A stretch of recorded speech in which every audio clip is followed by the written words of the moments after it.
My mother rolled her eyes when I walked into the courtroom, convinced I was about to be humiliated. She and my father had sued me for millions, claiming I manipulated my grandfather into leaving me his fortune. But when the judge looked at me, he did not see the helpless daughter my parents described. He froze. "Wait, the charges are against you, Miss Sterling," he asked, his voice trembling slightly. My parents exchanged confused glances. They had no idea that the woman they called a failure was actually the legal strategist who wrote the very laws they were trying to use against me. Before I tell you how I walked out of that courtroom with everything while they lost it all, let me know where you are watching from in the comments.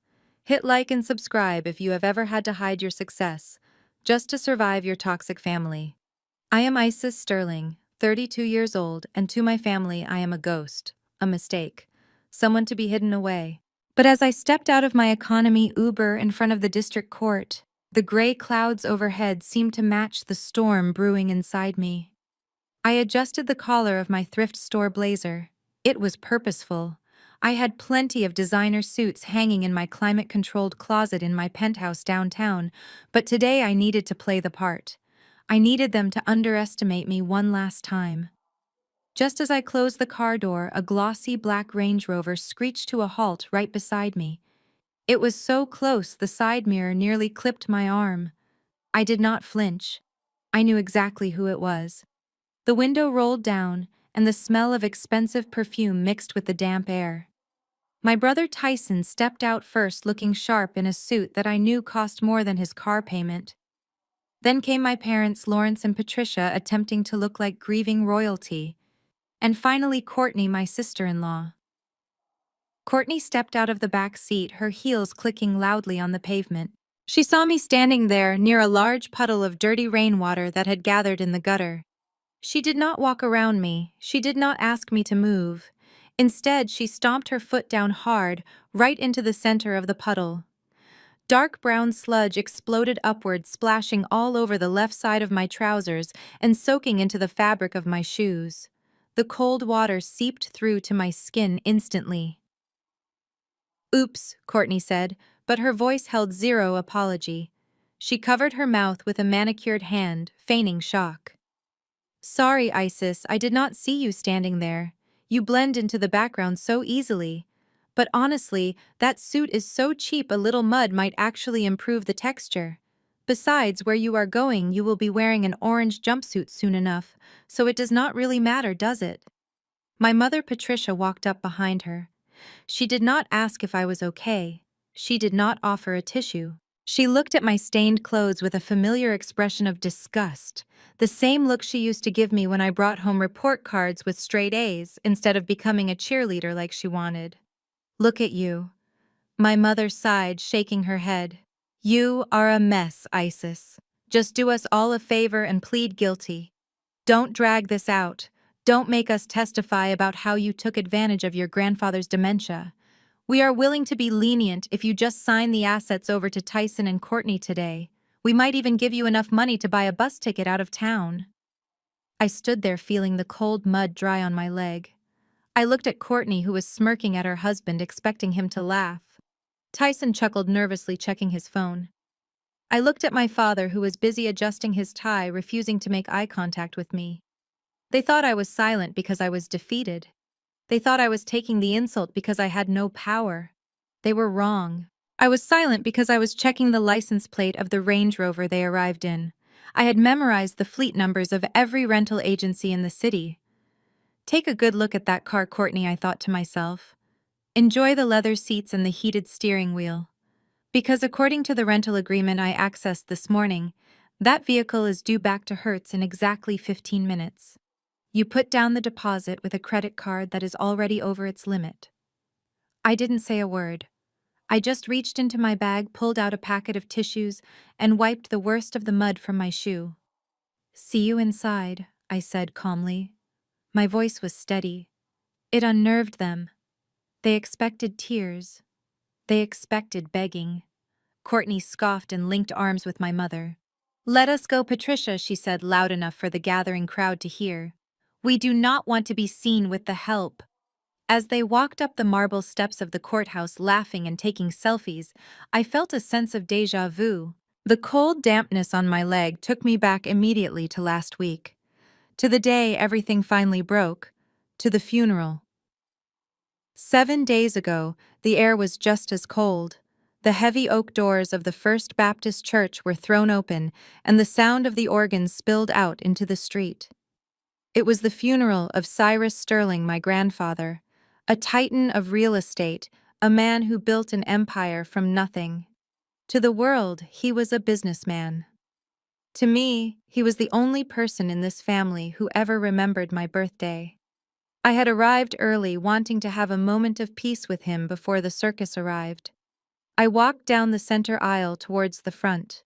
The first pew was draped in velvet, reserved for immediate family. My name Isis was printed on a small card placed on the seat right next to where my father would sit. Grandfather had requested it explicitly in his funeral instructions. I sat down staring at the closed casket, fighting back tears. I missed him.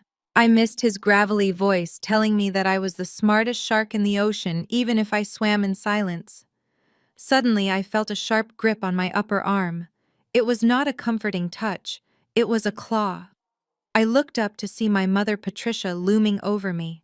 Her black hat was enormous, covering half her face, but I could see the fury in her eyes.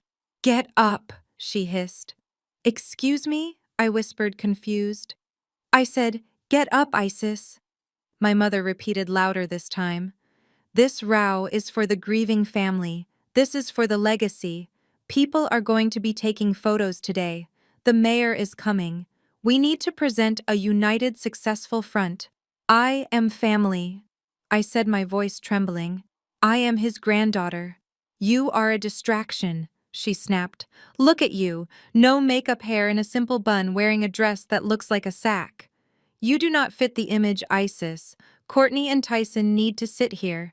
They are the future of the Sterling name. You are just here." She physically pulled me up from the seat. She crumbled the name card that said Isis Sterling and shoved it into her purse. "Go to the back," she ordered, pointing a gloved finger toward the heavy entrance doors. "Stand by the guest book, hand out the programs, make yourself useful for once, and try not to let anyone see you crying. It looks weak."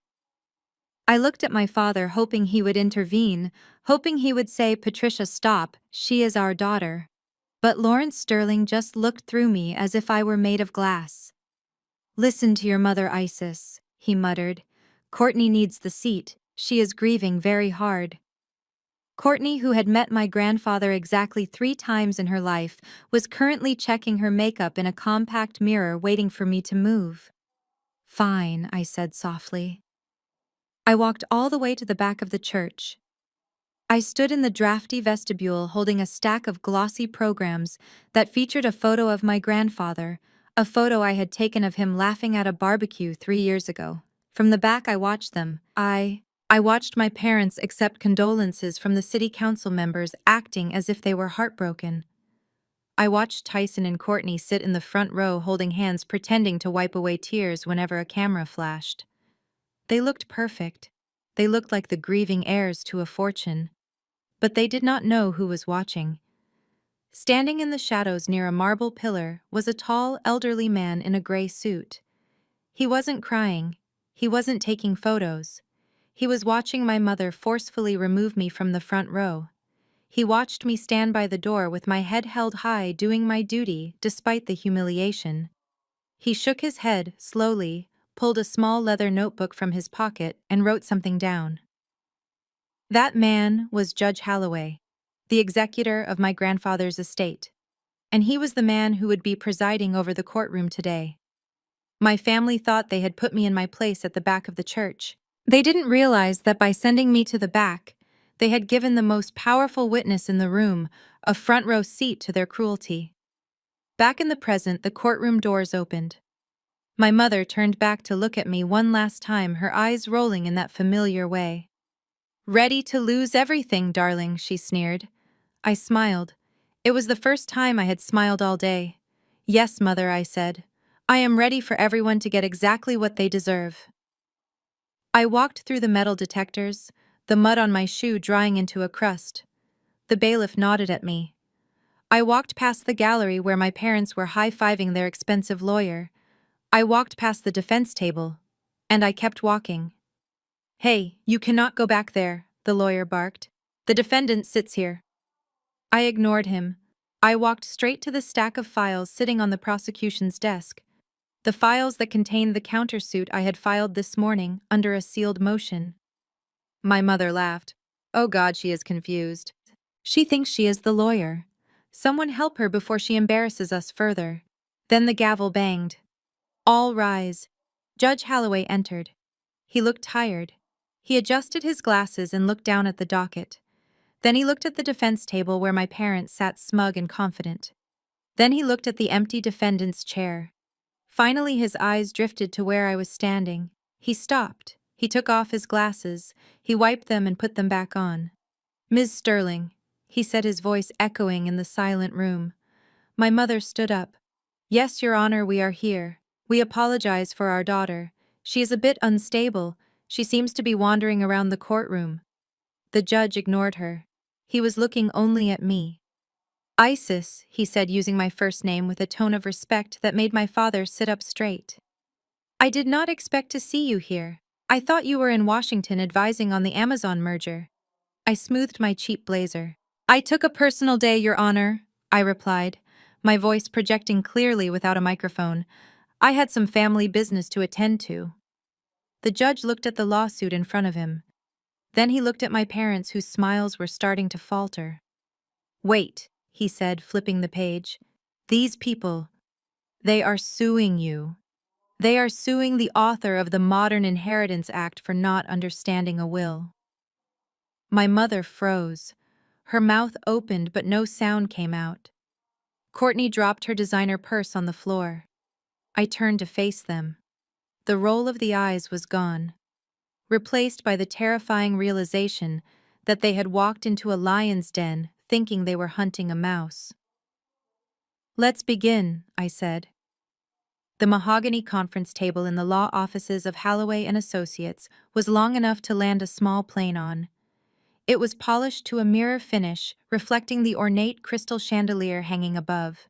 My family sat around it like vultures waiting for a carcass to be served on a silver platter.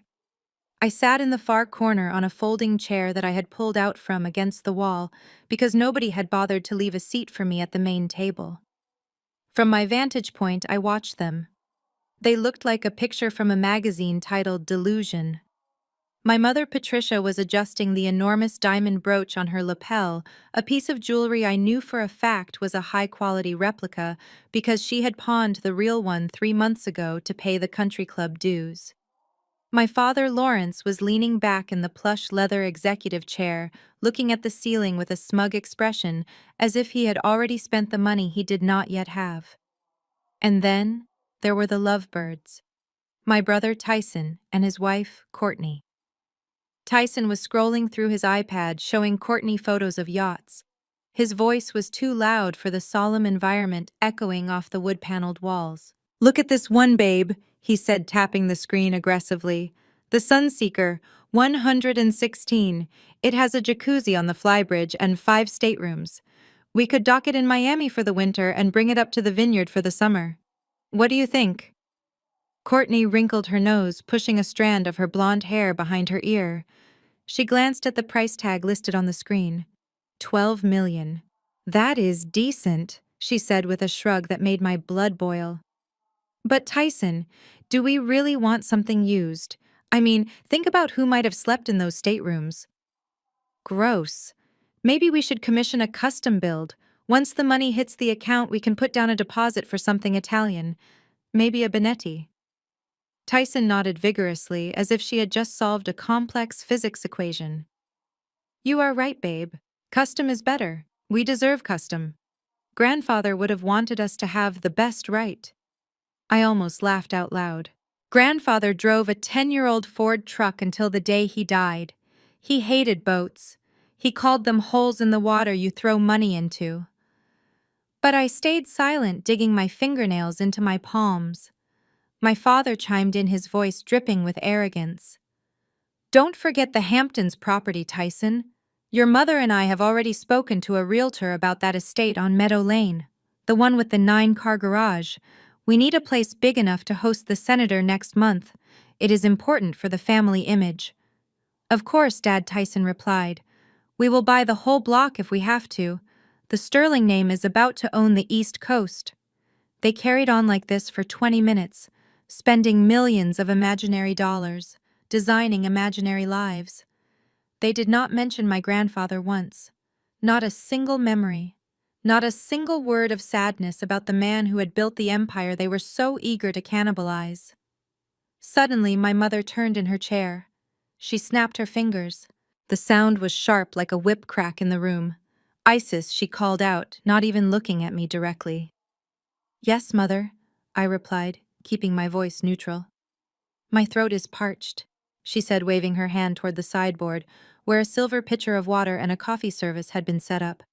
Pour me a glass of water, sparkling, no ice, and make your father a coffee. Black.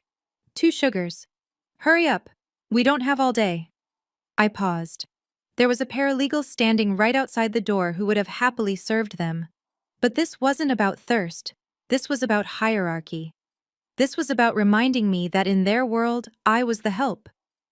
I stood up slowly. The folding chair scraped against the floor and Courtney giggled. Careful, Isis, she sneered. Don't scratch the floor. You can't afford to fix it. I walked over to the sideboard. My hands were shaking not from fear, but from the effort it took not to throw the pitcher of water across the room. I poured the sparkling water. I listened to the fizz of the bubbles. I poured the coffee. I counted the sugar cubes. 1, 2. I walked around the table, placing the water in front of my mother and the coffee in front of my father. They did not say thank you. They did not even pause their conversation about beachfront property taxes. I was invisible. A ghost in a cheap suit serving the kings and queens of nothing. While you are up, Isis, Tyson said without looking away from his iPad. Throw this wrapper away for me. He tossed a granola bar wrapper onto the table in front of me. I stared at the wrapper. Then I stared at him. For a second, the air in the room grew heavy. I wanted to scream. I wanted to tell them that the Hamptons estate was already sold last week. I wanted to tell them that the bank was preparing to repossess Tyson's current car tomorrow morning. I wanted to tell them that I was the one paying the lease on the very office we were sitting in. But I didn't. I picked up the wrapper. Sure, Tyson, I said softly. I walked back to my corner and sat down just as the heavy double doors opened. Mr. Halloway entered the room. He was a man of small stature but immense presence. He carried a thick leather portfolio under his arm. He did not smile. He walked to the head of the table and sat down. He placed the portfolio on the mahogany surface and adjusted his wire-rimmed glasses. My father sat up straighter, buttoning his jacket. Mr. Halloway, good to see you. Let's get this formality over with. We have a realtor waiting for us at 2. Mr. Halloway looked at my father over the rim of his glasses. His expression was unreadable. He did not open the portfolio immediately. Instead, he looked around the room. His eyes lingered on Tyson, then on Courtney, then on my mother. Finally, his gaze landed on me in the corner. Ms. Sterling, he said, nodding to me. Would you like a chair at the table? Oh, she is fine back there, Mr. Halloway, my mother interrupted quickly, laughing nervously. Isis prefers the background. She gets anxious in the spotlight. Please proceed. Mr. Halloway pursed his lips. He looked like he wanted to argue, but he caught my eye. I gave a microscopic shake of my head. Let them dig their grave, I thought. Very well, Mr. Halloway said. He reached for the portfolio. The sound of the leather sliding across the wood was the only sound in the room. He reached into his pocket and pulled out a letter opener. With a swift, precise movement, he sliced open the red wax seal on the heavy cream envelope. My family leaned forward. The greed in their eyes was so potent, it was almost palpable. Tyson stopped chewing his gum. Courtney held her breath, gripping her designer bag. My father was practically vibrating. Mr. Halloway unfolded the document. He smoothed it out on the table. He took a sip of water. He began to read. I, Cyrus Benjamin Sterling, being of sound mind and body, do hereby declare this to be my last will and testament. He paused. The total value of the Sterling estate, including all real estate holdings, liquid assets, offshore accounts, and intellectual property, has been audited and verified as of this morning. My mother grabbed my father's hand. Courtney looked at Tyson with wide, hungry eyes. The value, Mr. Halloway continued, his voice steady and calm, is $320 million. $320 million. The number hung in the air. A gasp went around the table. My mother let out a small sob of joy. Tyson pumped his fist in the air, whispering, "Yes, yes, yes." Courtney looked like she was about to faint from ecstasy. They were already spending it. They were already living in the mansion. They were already laughing at the world from the deck of their yacht. They did not hear the next breath Mr. Halloway took. They did not see the way his eyes shifted to me one last time, filled with a mix of sorrow and justice. They were too blinded by the light of the gold to see the cliff they were standing on. Mr. Halloway cleared his throat loudly, cutting through their celebration. "And the distribution of said assets is as follows," he read. The room went silent again. The drop was coming, and I was the only one wearing a parachute. Mr. Halloway did not look up from the document. He let the figure of $320 million hang in the air for a moment longer. It was a beautiful number, a number that could change lives, a number that my family believed belonged to them by divine right. He cleared his throat and continued reading. "To my son Lawrence and his wife Patricia." My parents straightened up. My mother Patricia smoothed her skirt, ready to accept her fortune. My father Lawrence practically licked his lips. Mr. Halloway read in a monotone voice. "I leave my collection of vintage postage stamps stored in the attic of the old estate. I hope this hobby provides you with the patience you lacked while raising your children." The room went deadly silent. My father blinked. He leaned forward, his face contorted in confusion. "Excuse me," Lawrence stammered. "Did you say stamps, like for mailing letters?" Mr. Halloway nodded once. "Correct. The estimated value is approximately $500. My mother let out a strangled noise like a dying cat. $500. Are you insane? We are talking about a multi-million-dollar estate. Skip to the real assets, Halloway. Stop playing games." Mr. Halloway ignored her. He looked at my brother. "To my grandson Tyson." Tyson grinned, rubbing his hands together. "Finally, here comes the yacht." He looked at Courtney and winked. "I leave my lucky 1998 penny which I found on the sidewalk the day you were born." Mr. Halloway reached into his pocket and pulled out a small Ziploc bag containing a single dirty copper coin. He slid it across the polished mahogany table. It stopped right in front of Tyson. "I hope this penny brings you the luck you will need, since you have never learned the value of hard work." Mr. Halloway finished reading. Tyson stared at the penny. His face turned a deep, violent shade of red. The veins in his neck began to bulge. "Is this a joke?" Tyson whispered, his voice trembling with rage. "A penny, a literal penny." Mr. Halloway looked over his glasses. "It is not a joke, it is a bequest." And finally Mr. Halloway said, turning the page, "To my granddaughter, Isis Sterling." My family froze. Their heads snapped toward me. Their eyes were wide with shock and fear. To Isis, who was the only one to sit by my bedside when the cancer took my breath. To Isis, who never asked me for a dime.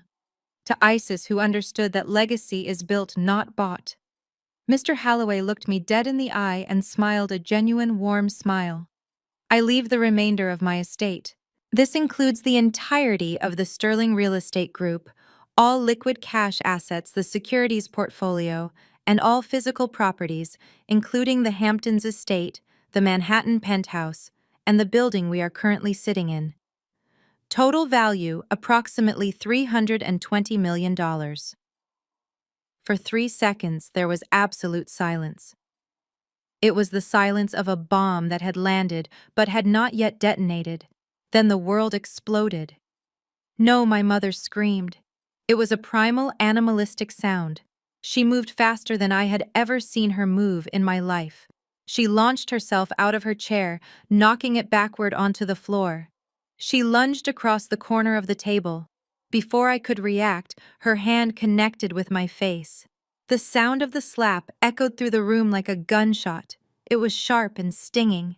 My head whipped to the side. I tasted the metallic tang of blood where my tooth had cut into my inner lip. "You little witch!" my mother shrieked, grabbing my blazer with both hands and shaking me. "What did you do to him? What did you do? You poisoned his mind. You forced him to sign this. You are a thief. A dirty, ungrateful thief." Mr. Halloway was on his feet shouting, "Mrs. Sterling, unhand her immediately, or I will call security." But the chaos had just begun. Tyson slammed his fist onto the table so hard the water pitcher rattled. "She drugged him," Tyson yelled, pointing a shaking finger at me. "I read about this. She gave him too much morphine so he would not know what he was signing. That is the only explanation. Grandfather hated her. Everyone hated her." Courtney stood up, her face twisted into a mask of pure hatred. The sophisticated socialite facade was gone completely, replaced by something ugly and raw. "You cannot do this," Courtney screamed at me, her voice shrill and piercing. "That money belongs to Tyson. That money belongs to my children. You are nothing, Isis. You are a servant. You are a low-class nobody who fetched coffee 5 minutes ago. How dare you steal from my husband?" I sat there enduring the assault. My cheek was burning. My lip was bleeding. My mother was still gripping my lapels, her nails digging into my skin. But inside, I was ice cold. I reached up and firmly removed my mother's hands from my jacket. I pushed her back, not violently, but with enough force to make her stumble. "Sit down, Patricia," I said. My voice was low, but it cut through the screaming like a knife. My mother gasped, clutching her pearls, looking at me as if I had spoken in a foreign language. I had never called her by her first name before. "You are going to jail!" Tyson shouted, pacing the room like a caged animal. "I am going to sue you for everything. I am going to make sure you rot in a cell for elder abuse. You manipulated a dying old man. You are a predator, Isis, a sick, twisted predator." Courtney walked around the table and stood right in front of me. She leaned down, her expensive perfume suffocating me. "Listen to me, you little scammer," she hissed, spit flying from her mouth. "You are going to sign a document right now transferring everything to Tyson. If you do not, I will destroy you. I will tell everyone what you really are. A fraud, a nobody, a charity case we kept around out of pity." She poked me hard in the chest with her manicured finger. "Fix this, now, or you will regret the day you were born." I looked at Courtney. Then I looked at Tyson, still red-faced and panting. Then I looked at my mother, who was leaning against the wall, sobbing dramatically about how her life was ruined. I slowly reached into my pocket and pulled out a white handkerchief. I dabbed the corner of my mouth, checking the blood. It was bright red against the white fabric. I looked at the blood for a moment. Then I looked up at them. "Are you finished?" I asked calmly. Tyson looked like he was about to stroke out. "Finished. We are just getting started." "This will is invalid. It is a fraud." I stood up. I smoothed my cheap blazer. I picked up the glass of water I had poured for myself earlier and took a slow, deliberate sip. "Mr. Halloway," I said, turning to the lawyer, "please note for the record that Patricia Sterling just assaulted the primary beneficiary of the estate." "I noted it, Ms. Sterling," Mr. Halloway said, his voice grim. "The security camera in the corner recorded it as well." I turned back to my family. "You can sue me," I said. "You can scream, you can cry, you can call me every name in the book. But there is one thing you seem to have forgotten in your hysteria." I took a step toward Courtney, forcing her to step back. "You called me a servant. You called me a nobody. But take a look around you. Look at the walls. Look at the floor. Look at the door you walked in through." I gestured to the room with a sweeping motion of my hand. I am not just the beneficiary, I am the landlord. My mother stopped crying. Tyson stopped pacing. What are you talking about? My father whispered, speaking for the first time, his face pale as a sheet. I smiled, and this time the smile did not reach my eyes. The building we are standing in, I said, my voice steady and lethal. It was part of the commercial portfolio. As of 5 minutes ago, I own this law firm's building. I own the parking garage your rental car is parked in. I own the mortgage on the house you are currently sleeping in because grandfather bought that debt from the bank 6 months ago to stop you from being foreclosed on. I leaned in close to my mother, my face inches from hers. So, mother, before you raise your hand to slap me again, I suggest you think very carefully, because you are not standing on neutral ground, you are standing in my office. And I have a very strict policy against trespassing. I turned to Mr. Halloway. Please have security escort these people out, and Mr. Halloway send them the bill for the chair my mother knocked over. I want it replaced. The drop in the room was absolute.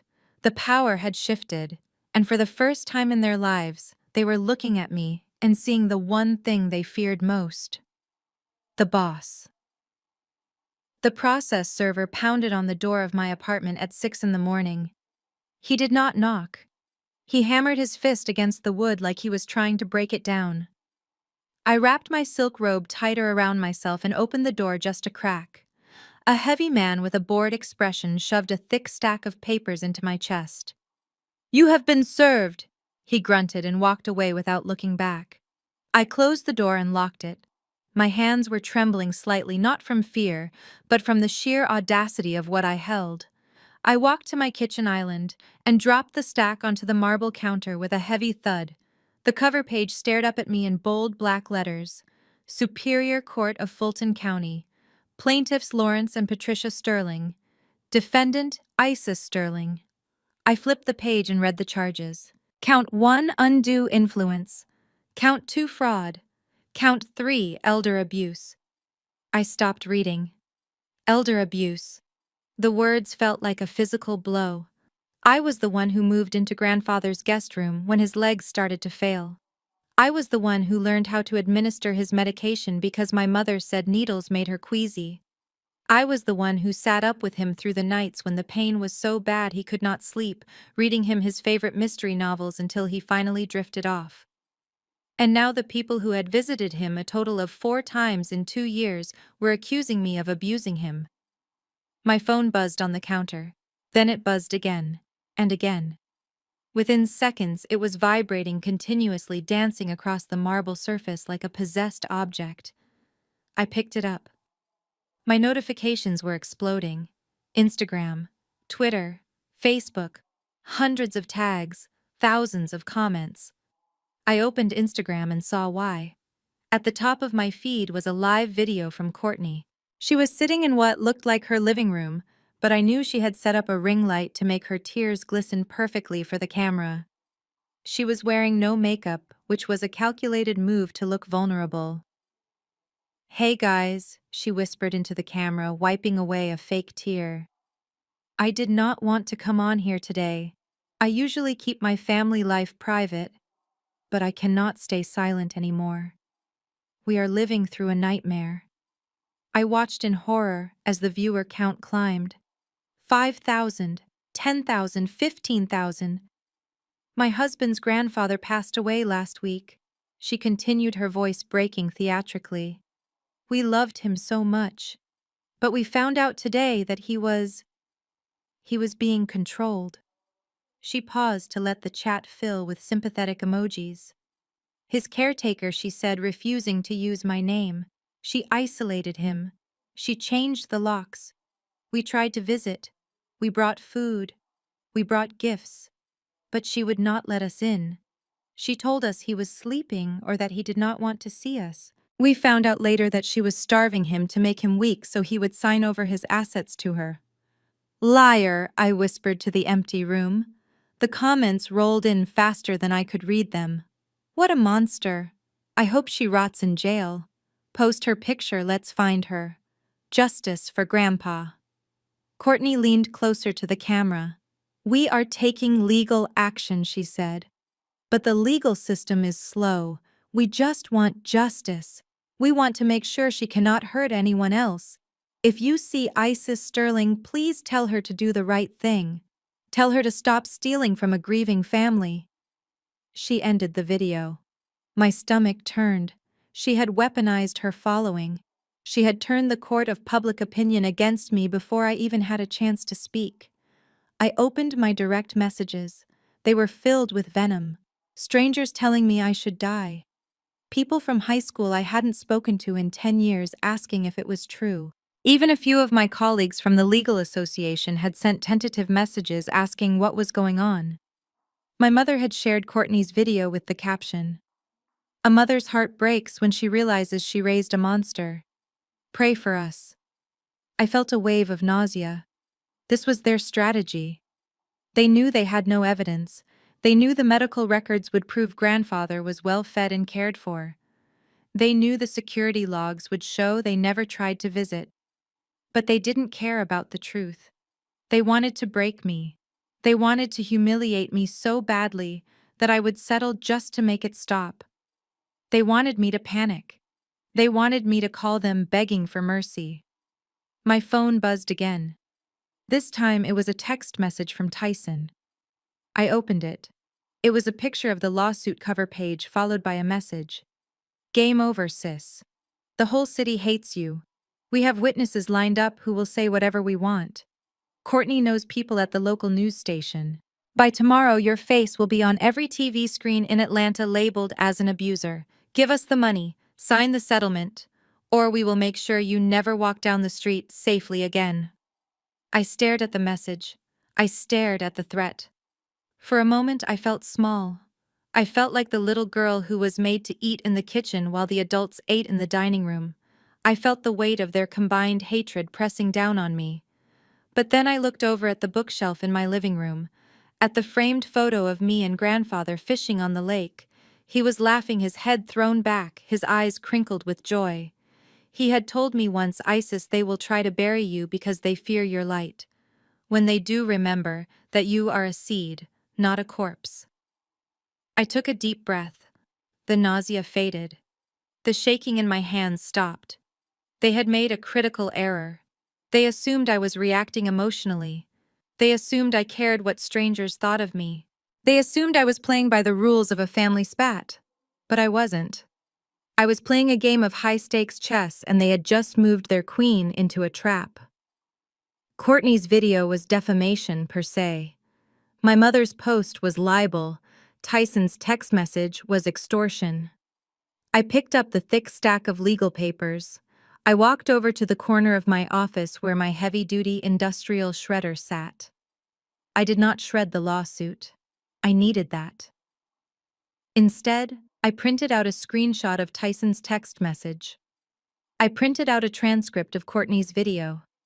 Then I took the letter my brother had sent me last week, the one where he offered to let me live in the guest house if I helped him commit tax fraud on the estate. I fed Tyson's threat into the shredder. The machine roared to life, its metal teeth tearing the paper into confetti. I watched the strips of paper fall into the bin. I smiled. It was a cold, dangerous smile. "You want a villain?" I said to the empty room. "Fine. I will be the villain." I walked back to my computer. I opened a secure folder named Operation Payback. I dragged the recording of Courtney's video into it. Then I opened my email and drafted a message to my private investigator. Subject: green light. Message: they have escalated. Release the Las Vegas surveillance footage. And send the unredacted bank statements to the district attorney. I hit send. Let them have their internet fame for today. Let them enjoy the likes and the sympathy. Because tomorrow they were going to learn the difference between a social media influencer and a legal executioner. I went to my closet and pulled out my suit for court. It was navy blue, sharp, professional, armor. "I am not the victim here," I whispered. "I am the karma you never saw coming." The champagne flowed like water through the grand ballroom of my grandfather's estate. It was ironic because the people drinking it could not afford a bottle of water, let alone the cases of Dom Perignon stacking up in the recycling bin. My parents, Lawrence and Patricia, had decided that the best way to win a lawsuit was to pretend they had already won. They threw a victory gala before the judge had even banged his gavel. They called it a celebration of life for Cyrus Sterling, but everyone in the room knew what it really was. It was a networking event for my family to show off money they did not have to people who did not care about them. The house looked exactly as my grandfather had left it, but the atmosphere was twisted. The warm smell of his pipe tobacco and old books was replaced by the overpowering scent of expensive floral arrangements. Lilies. Thousands of white lilies. My mother had ordered them this morning, charging the $20,000 bill to the estate account she assumed she would have access to by next week. I was not there in person. I would not step foot in that snake pit, but I was there in spirit, or rather, in digital frequency. 3 miles away, parked in a nondescript black van on a side street, I adjusted the volume on my headphones. The audio feed was crystal clear. I had installed the listening devices in the crown molding of the ballroom 3 years ago, when grandfather was worried about his nursing staff stealing silver. He never caught a nurse, but tonight I was catching my entire family. I listened as my mother Patricia worked the room. I could hear the clinking of her jewelry and the fake high-pitched laugh she used when she was trying to impress the mayor's wife. Oh yes, it has been so difficult. Patricia sighed, her voice dripping with performative grief. But we are holding up. We are strong. Lawrence is planning to expand the business internationally next year. We are thinking Dubai or perhaps Singapore. I let out a dry laugh in the empty van. Dubai. My father could not even navigate a spreadsheet, let alone an international expansion. The audio shifted as the microphone picked up Courtney's voice near the fireplace. She was speaking to a group of her country club friends. "We are going to gut this entire room," she announced loudly. "It is so dark and depressing, isn't it? All this dark wood. It feels like a museum. We are going to knock down that wall, open up the space, and paint everything white. Minimalist, modern, and that library has to go. Who reads books anymore anyway? We are going to turn it into a wine cellar and tasting room." My hand tightened around the pen I was holding. That library was my grandfather's soul. It was where he taught me to read. It was where he taught me about contracts and interest rates, and she wanted to turn it into a drinking den for her vapid friends. But the real knife to the heart came 10 minutes later. The ambient noise of the party settled down as a heavy silence fell over the room. Through the feed, I heard the distinct heavy footsteps of a man with a cane. I knew immediately who it was. Arthur Vance, my grandfather's oldest business partner and one of the few men in Atlanta who had actual integrity. Lawrence Arthur's deep voice boomed. "I have been looking around for an hour. Where is Isis?" The chatter in the room stopped. I leaned forward in my chair, pressing the headphones tighter to my ears. My father cleared his throat. I could practically see him adjusting his tie, trying to look composed. "Ah, Mr. Vance," my father said smoothly. "It is good to see you. Please have a drink." "I did not come here for a drink, Lawrence," Mr. Vance replied. "I came to pay respects to my friend, and I expected to see his granddaughter here. Isis was the only one who knew how Cyrus ran things. She should be standing here receiving these guests, not you. Where is she?" There was a pause, a dangerous pause. My father had to make a choice. He could tell the truth that they were suing me, and I was currently destroying them in court. Or he could lie. Lawrence Sterling never chose the truth.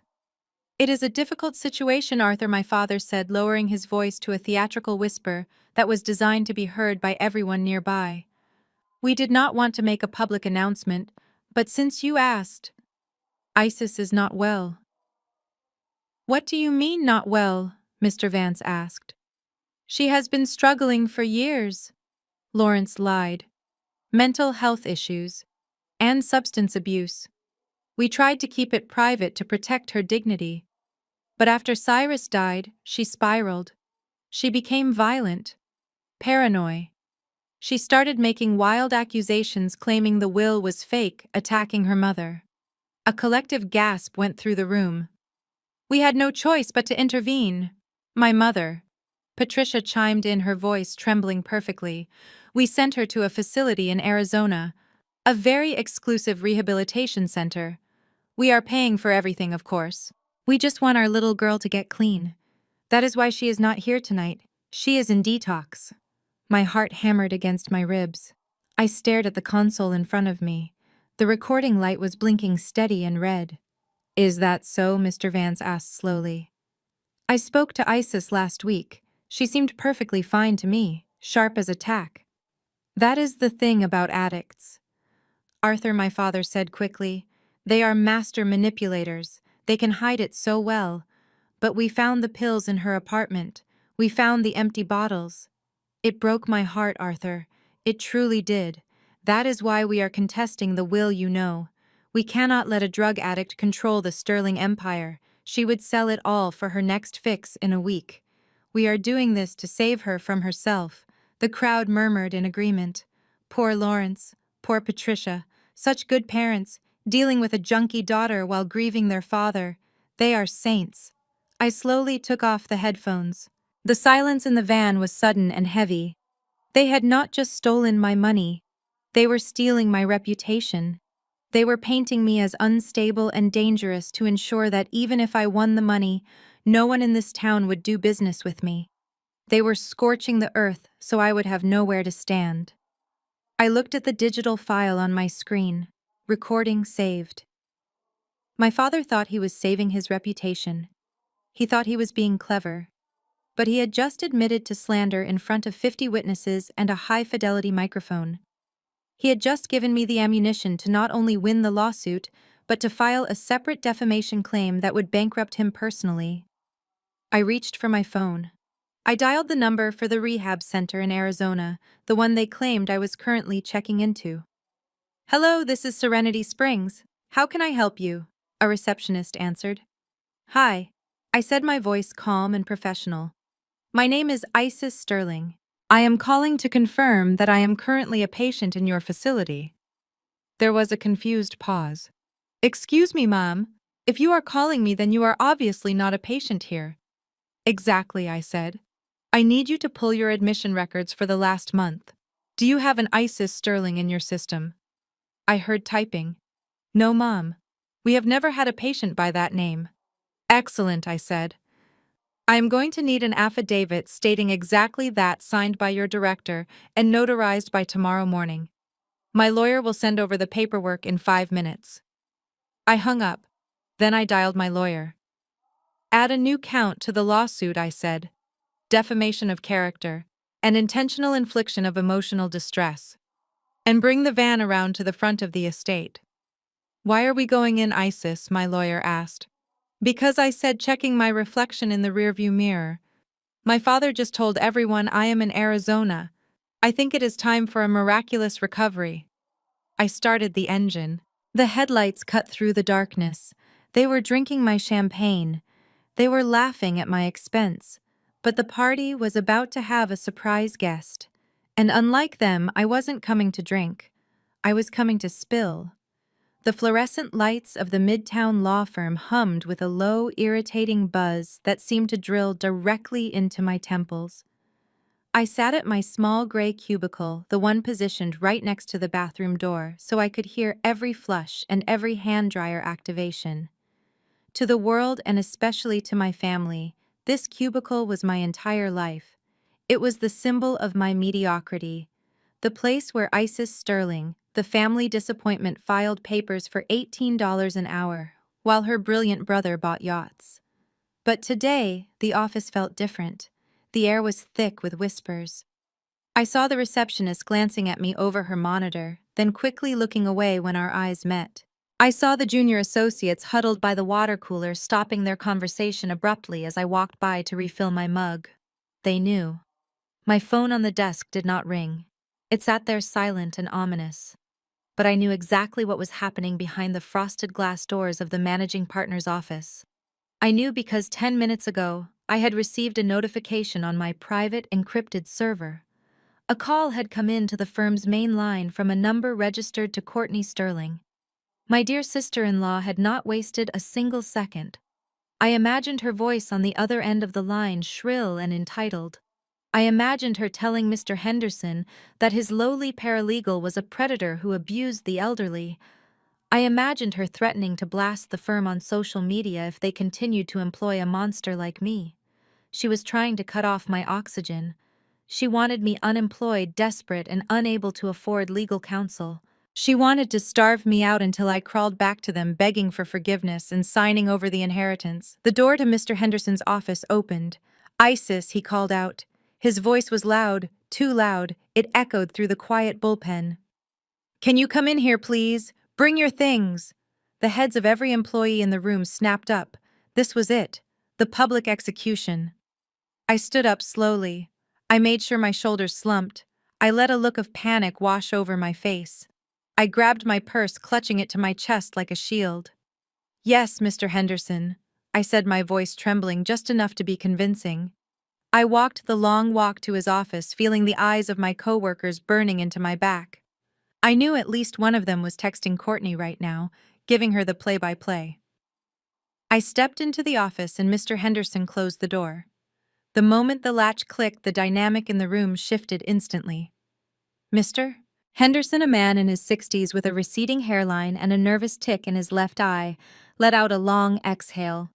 He slumped against the door, looking like he was the one being fired. "Ms. Sterling," he whispered, wiping sweat from his forehead with a handkerchief. "Please tell me that was convincing enough. I hate yelling at you. It feels wrong." "You did perfectly, Arthur," I said, dropping the trembling act immediately. I walked over to his executive chair and sat down, crossing my legs. "Did she threaten to sue the firm?" "She did," Mr. Henderson said, pouring himself a glass of water with shaking hands. "She said that employing you was a liability. She said that the Sterling family would use their influence to destroy our reputation if we did not terminate you immediately for cause. She demanded we mark your file as ineligible for rehire." I nodded, looking at the view of the city skyline from the window. "Excellent," I said. "That is exactly what we needed. Tortious interference with a business contract. Add that to the list of charges, Arthur. She just dug her grave 10 feet deeper." Mr. Henderson looked at me with a mix of awe and terror. "Ms. Sterling, are you sure about this?" he asked. "You are the majority shareholder of this firm. You own the building. You own the holding company that pays my salary. I am technically firing my boss. If the board finds out—" "The board answers to me, Arthur," I interrupted him gently. "And you are not firing me. You are participating in a counterintelligence operation. This is chess, not checkers." I stood up and smoothed my skirt. "Now," I said, "I am going to walk out there. You are going to hand me a cardboard box. You are going to tell me to clear out my desk and leave the premises immediately. You need to sound angry, Arthur. You need to sound disgusted. Can you do that?" Mr. Henderson straightened his tie. He took a deep breath, summoning his inner actor. "I think so," he said. "Good," I said. "Make it count." Mr. Henderson opened the door, and his face transformed into a mask of righteous indignation. "I do not want to hear excuses, Mrs. Sterling," he shouted, his voice booming across the office floor. "This firm has standards. We do not employ people who take advantage of their own family. Here is a box. Pack your personal effects and get out. Security will escort you to the lobby." The silence in the bullpen was deafening. I took the cardboard box from him, my hands shaking theatrically. "But Mr. Henderson, please," I pleaded, my voice cracking. "I need this job. My rent is due next week. I didn't do what they said. Please give me a chance to explain." "Save your explanations for the judge," he spat. "You have 5 minutes." I walked back to my cubicle. I could feel the waves of schadenfreude coming from my coworkers. They were enjoying this. They were watching the fall of the quiet, weird girl who never went to happy hour. I started putting things in the box: a framed photo of my dog, a stapler, a potted succulent that was half dead. I saw Jenny, the receptionist, holding her phone up discreetly under her desk. The red recording light was on. She was live streaming this. Perfect, I thought. Go ahead, Jenny. Send it to Courtney. Let her see me broken. Let her pop another bottle of champagne thinking she has won. I sniffled loudly, wiping a fake tear from my cheek. I hugged the box to my chest and began the walk of shame toward the elevators. As I passed the break room, I heard someone whisper, "Karma is a bitch, isn't it?" I kept my head down. I stepped into the elevator, and the heavy metal doors slid shut, cutting off the whispers and the stares. As the elevator descended the 40 floors to the lobby, I watched the numbers count down. 40, 39, 38. With each floor, the slump in my shoulders disappeared. The fear in my eyes vanished. The trembling in my hands stopped.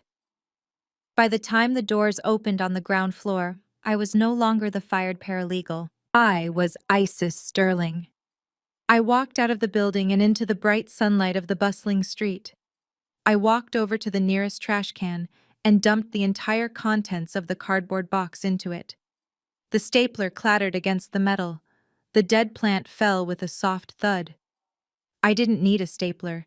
I owned the stationery supplier. A black town car pulled up to the curb. The driver, a man named Marcus who had been my grandfather's security detail for 20 years, stepped out and opened the rear door. "Good afternoon, Ms. Sterling," Marcus said. "Rough day at the office." "You have no idea, Marcus," I said, sliding into the leather seat. I closed the door, and the silence of the luxury vehicle enveloped me. I pulled out my real phone, the one with the secure satellite encryption. It rang almost immediately. I looked at the caller ID. It was the chairman of the board for TechCorp. I answered the phone, my voice crisp and commanding. "This is Sterling, Ms. Sterling." The chairman's voice came through anxious and hurried. "We heard rumors that you were terminated from your position. Our stock dropped 2 points. Please tell me the vote is over. We have the Amazon merger documents on the table. We need your signature to authorize the acquisition. We cannot move $1 billion without your approval." I leaned back in the seat, watching the law firm building disappear in the rearview mirror. "Relax, gentlemen," I said. "The play is over." The termination was a strategic maneuver to expose a hostile party. I am currently en route to the airfield. Have the jet prepped and the contracts ready. "But Ms. Sterling, what about your family?" the chairman asked. "The news is saying they destroyed you." I smiled. A cold, predatory smile. "My family thinks they cut off my income," I said. "They think they took a pawn off the board. They have no idea they just freed the queen to move across the entire map." I hung up the phone. "Marcus, take me to the airport," I said. "And Marcus, send a flower arrangement to Mr. Henderson, white lilies, with a note that says, 'Best performance in a supporting role.'" Courtney wanted a war. She wanted to see me unemployed. Well, she got her wish. The paralegal was unemployed. But the CEO was just getting started. And unlike the paralegal, the CEO did not have an HR department to hold her back. The elevator ride to the 45th floor was silent and smooth. It was the only time in my day where I felt truly weightless. When the doors slid open, they did not reveal a hallway or a reception desk. They opened directly into my sanctuary. I stepped out onto the polished concrete floor of my penthouse. The entire east wall was glass, offering a panoramic view of the Atlanta skyline. From up here, the people below looked like ants. The lawyers, the judges, the social climbers. Like my family, they were all just tiny dots rushing around in a maze that I could see from above. I kicked off my cheap shoes, the ones I wore to play the role of the struggling paralegal. I walked barefoot across the heated floors to the biometric scanner on the wall. I placed my palm against the cool glass panel. A soft blue light scanned my handprint. "Welcome home, Ms. Sterling," the automated system said in a soothing voice. I walked into the main living area. It was sparse and modern. A white Italian leather sofa, a grand piano that I played when the stress became too much, and on the coffee table, a stack of legal briefs for the Supreme Court case I was currently ghostwriting. My family thought I filed papers for $18 an hour. They thought I lived in a studio apartment, in a bad neighborhood, because that is the address I gave them. That is the apartment I rented just to keep up the charade. But the truth was far more lucrative. I am what the legal world calls a ghost. When a top-tier law firm has a case they cannot afford to lose, but their partners are too busy golfing to do the actual work, they call me. I research the precedents. I find the loopholes. I write the closing arguments that make juries weep and judges nod in agreement. Then I hand the file over. The famous lawyer takes the credit, and I take a check with 6 zeros on it. I have won cases for pharmaceutical companies. I have defended tech giants. I have written the very laws that govern inheritance tax in this state. And my parents thought I was too stupid to understand a will. I walked past the kitchen where my chef had left a prepared meal in the refrigerator and headed straight for the double doors at the end of the hall. This was the only room in the house that my cleaning staff was not allowed to enter. I punched in the code. The heavy magnetic locks disengaged with a solid thud. I pushed the doors open and stepped into my war room. The room was illuminated by the blue glow of 6 computer monitors arranged in a semicircle. But the real focus was the walls. 3 of the 4 walls were covered in clear glass whiteboards, and on those boards, I had mapped out the entire anatomy of the Sterling family's destruction. It looked like the lair of a serial killer or a detective obsessed with a cold case. Red string connected photos to bank statements. Green marker circled dates and times. Black ink detailed every lie they had told in the last decade. I walked over to the wall labeled Lawrence and Patricia. I picked up a red marker. I looked at the complex web of shell companies my father had set up. He thought he was hiding his losses. He thought moving money from one failing account to another would fool the IRS. But he was sloppy. I traced the line from the Sterling construction account to a private account in the Cayman Islands. "You are not expanding to Dubai, Dad," I whispered to the photo of my father. "You are laundering money to pay off loan sharks in Chicago." I drew a thick red line through his picture. I had enough evidence to put him away for 20 years. But I did not want him in prison yet. I wanted him to lose his reputation first. I moved to the next section. Tyson. My brother's section was pathetic.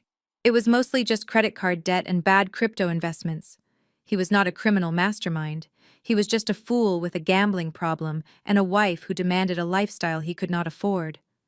Which brought me to the third wall, the largest wall. Courtney. I stared at the intricate diagram I had built for my sister-in-law. Courtney was smarter than the others. She came from old money, or at least the memory of it. She knew how to hide things. She ran a charity foundation called the Sterling Hope Initiative. It was supposed to raise money for underprivileged children. But as I looked at the flow of funds on my monitors, I saw a very different story. I sat down at my main computer console. I cracked my knuckles and began to type. My fingers flew across the mechanical keyboard. I accessed the back end of her foundation's bank account. I had guessed her password 3 months ago.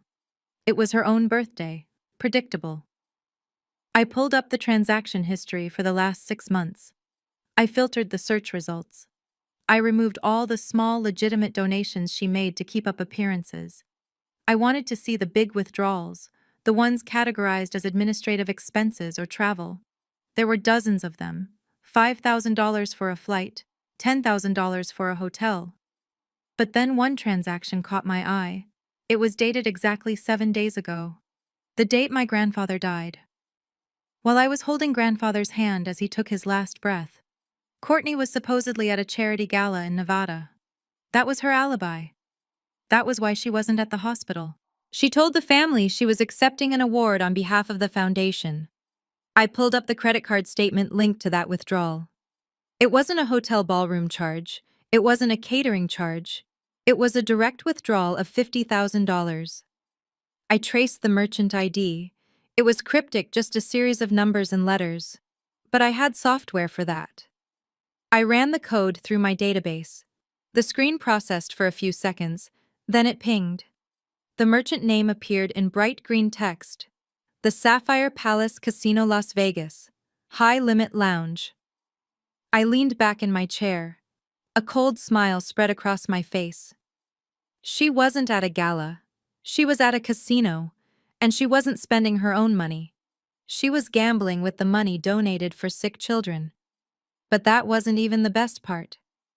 I looked at the timestamp on the withdrawal. 11:42 p.m. Grandfather died at 11:45 p.m. 3 minutes. 3 minutes before the head of our family left this earth. Courtney was not praying. She was not crying. She was cashing out $50,000 of stolen charity money to place a bet. I stood up and walked to the glass wall. I found the photo of Courtney looking smug at a ribbon-cutting ceremony. I took the thickest red marker I could find. I drew a circle around her face. Then I drew a line to the words, Las Vegas. Then I wrote one word in capital letters underneath it. Checkmate. I capped the marker. The sound was loud in the quiet room. You called me a monster, Courtney, I said to the silent room. You told the world I abused him. But I have the receipts. And tomorrow, when you are sitting on that witness stand acting like a grieving saint, I am going to show the world exactly what you were doing while he died.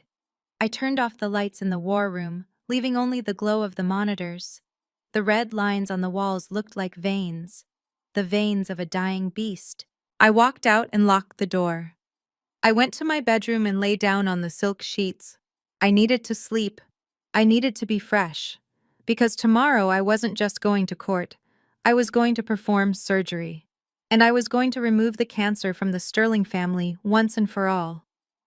The heavy oak doors of Courtroom 7 closed with a finality that echoed through the high ceilings of the chamber. The air smelled of floor wax and stale coffee mixed with the distinct sharp scent of fear. I sat alone at the defendant's table. To my left, the plaintiff's table was crowded. My parents, Lawrence and Patricia, sat there looking like the picture of grieving dignity. My brother Tyson and his wife Courtney sat directly behind them in the gallery, whispering to each other and checking their phones. And standing in front of them was their lawyer, Mr. Blackwood. He was a man who wore his billable hours on his sleeve. His suit was Italian silk, his watch was a gold Rolex, and his smile was sharp enough to cut glass. My parents had hired the most aggressive shark in Atlanta, a man known for tearing defendants apart until there was nothing left but bones. He paced back and forth in front of the jury box, his shoes clicking rhythmically on the hardwood floor. He did not look at me. To him, I was not a person. I was just another obstacle to be removed on his way to a payout. Ladies and gentlemen of the jury. Mr. Blackwood began, his voice booming with theatrical authority. We are here today to discuss a tragedy, not just the death of a beloved patriarch, Cyrus Sterling, but the second tragedy that occurred in the shadows of his declining health, the tragedy of manipulation, the tragedy of greed. He stopped and pointed a finger directly at me. That woman sitting there, he shouted. Isis Sterling. She looks innocent, doesn't she? She sits there quietly in her discount suit looking small and harmless. But do not let that fool you. For 2 years, while her family was working hard to build their legacy, she was whispering poison into the ear of a dying man. She isolated him. She barred his own son from visiting. She twisted his mind until he could no longer tell the difference between family loyalty and a predator's trap. I sat perfectly still. I did not flinch. I did not shake my head. I kept my hands folded on the empty table in front of me. I stared straight ahead, focusing on the grain of the wood on the judge's bench. My silence was not submission, it was strategy. In my line of work, I had learned that the person who speaks first loses. The person who reacts shows their hand. So I became a statue, a gray rock that gave them nothing to latch onto. Mr. Blackwood continued his opening statement, painting a vivid and completely fabricated picture of my life. He described me as a failed artist, a drifting soul who had never held a real job. He claimed I was bitter about my siblings' success. He claimed I saw my grandfather not as a loved one, but as a winning lottery ticket. Isis Sterling saw an opportunity, he said, leaning on the jury rail. She saw a vulnerable old man with a heavy checkbook and she pounced. She traded trays of soup for millions of dollars. And today, we are asking you to right that wrong. We are asking you to return the Sterling legacy to its rightful owners. He sat down looking satisfied. My mother patted his arm affectionately. The bailiff stood up. The prosecution calls Patricia Sterling to the stand. My mother stood up slowly. She was wearing a modest black dress and a single strand of pearls. She looked nothing like the woman who had screamed at me in the lawyer's office yesterday. She looked fragile. She held a tissue in her hand, dabbing at dry eyes before she even took the oath. She walked to the witness stand and sat down. She looked at the jury with wide, tearful eyes. Mrs. Sterling, Mrs. Sterling. Blackwood asked softly, "Can you tell the court about your relationship with your daughter Isis?" My mother let out a shaky breath. She looked at me for a brief second, and the look of sadness on her face was so convincing it almost made me applaud. "I love my daughter," she said, her voice breaking perfectly. "I have always loved her.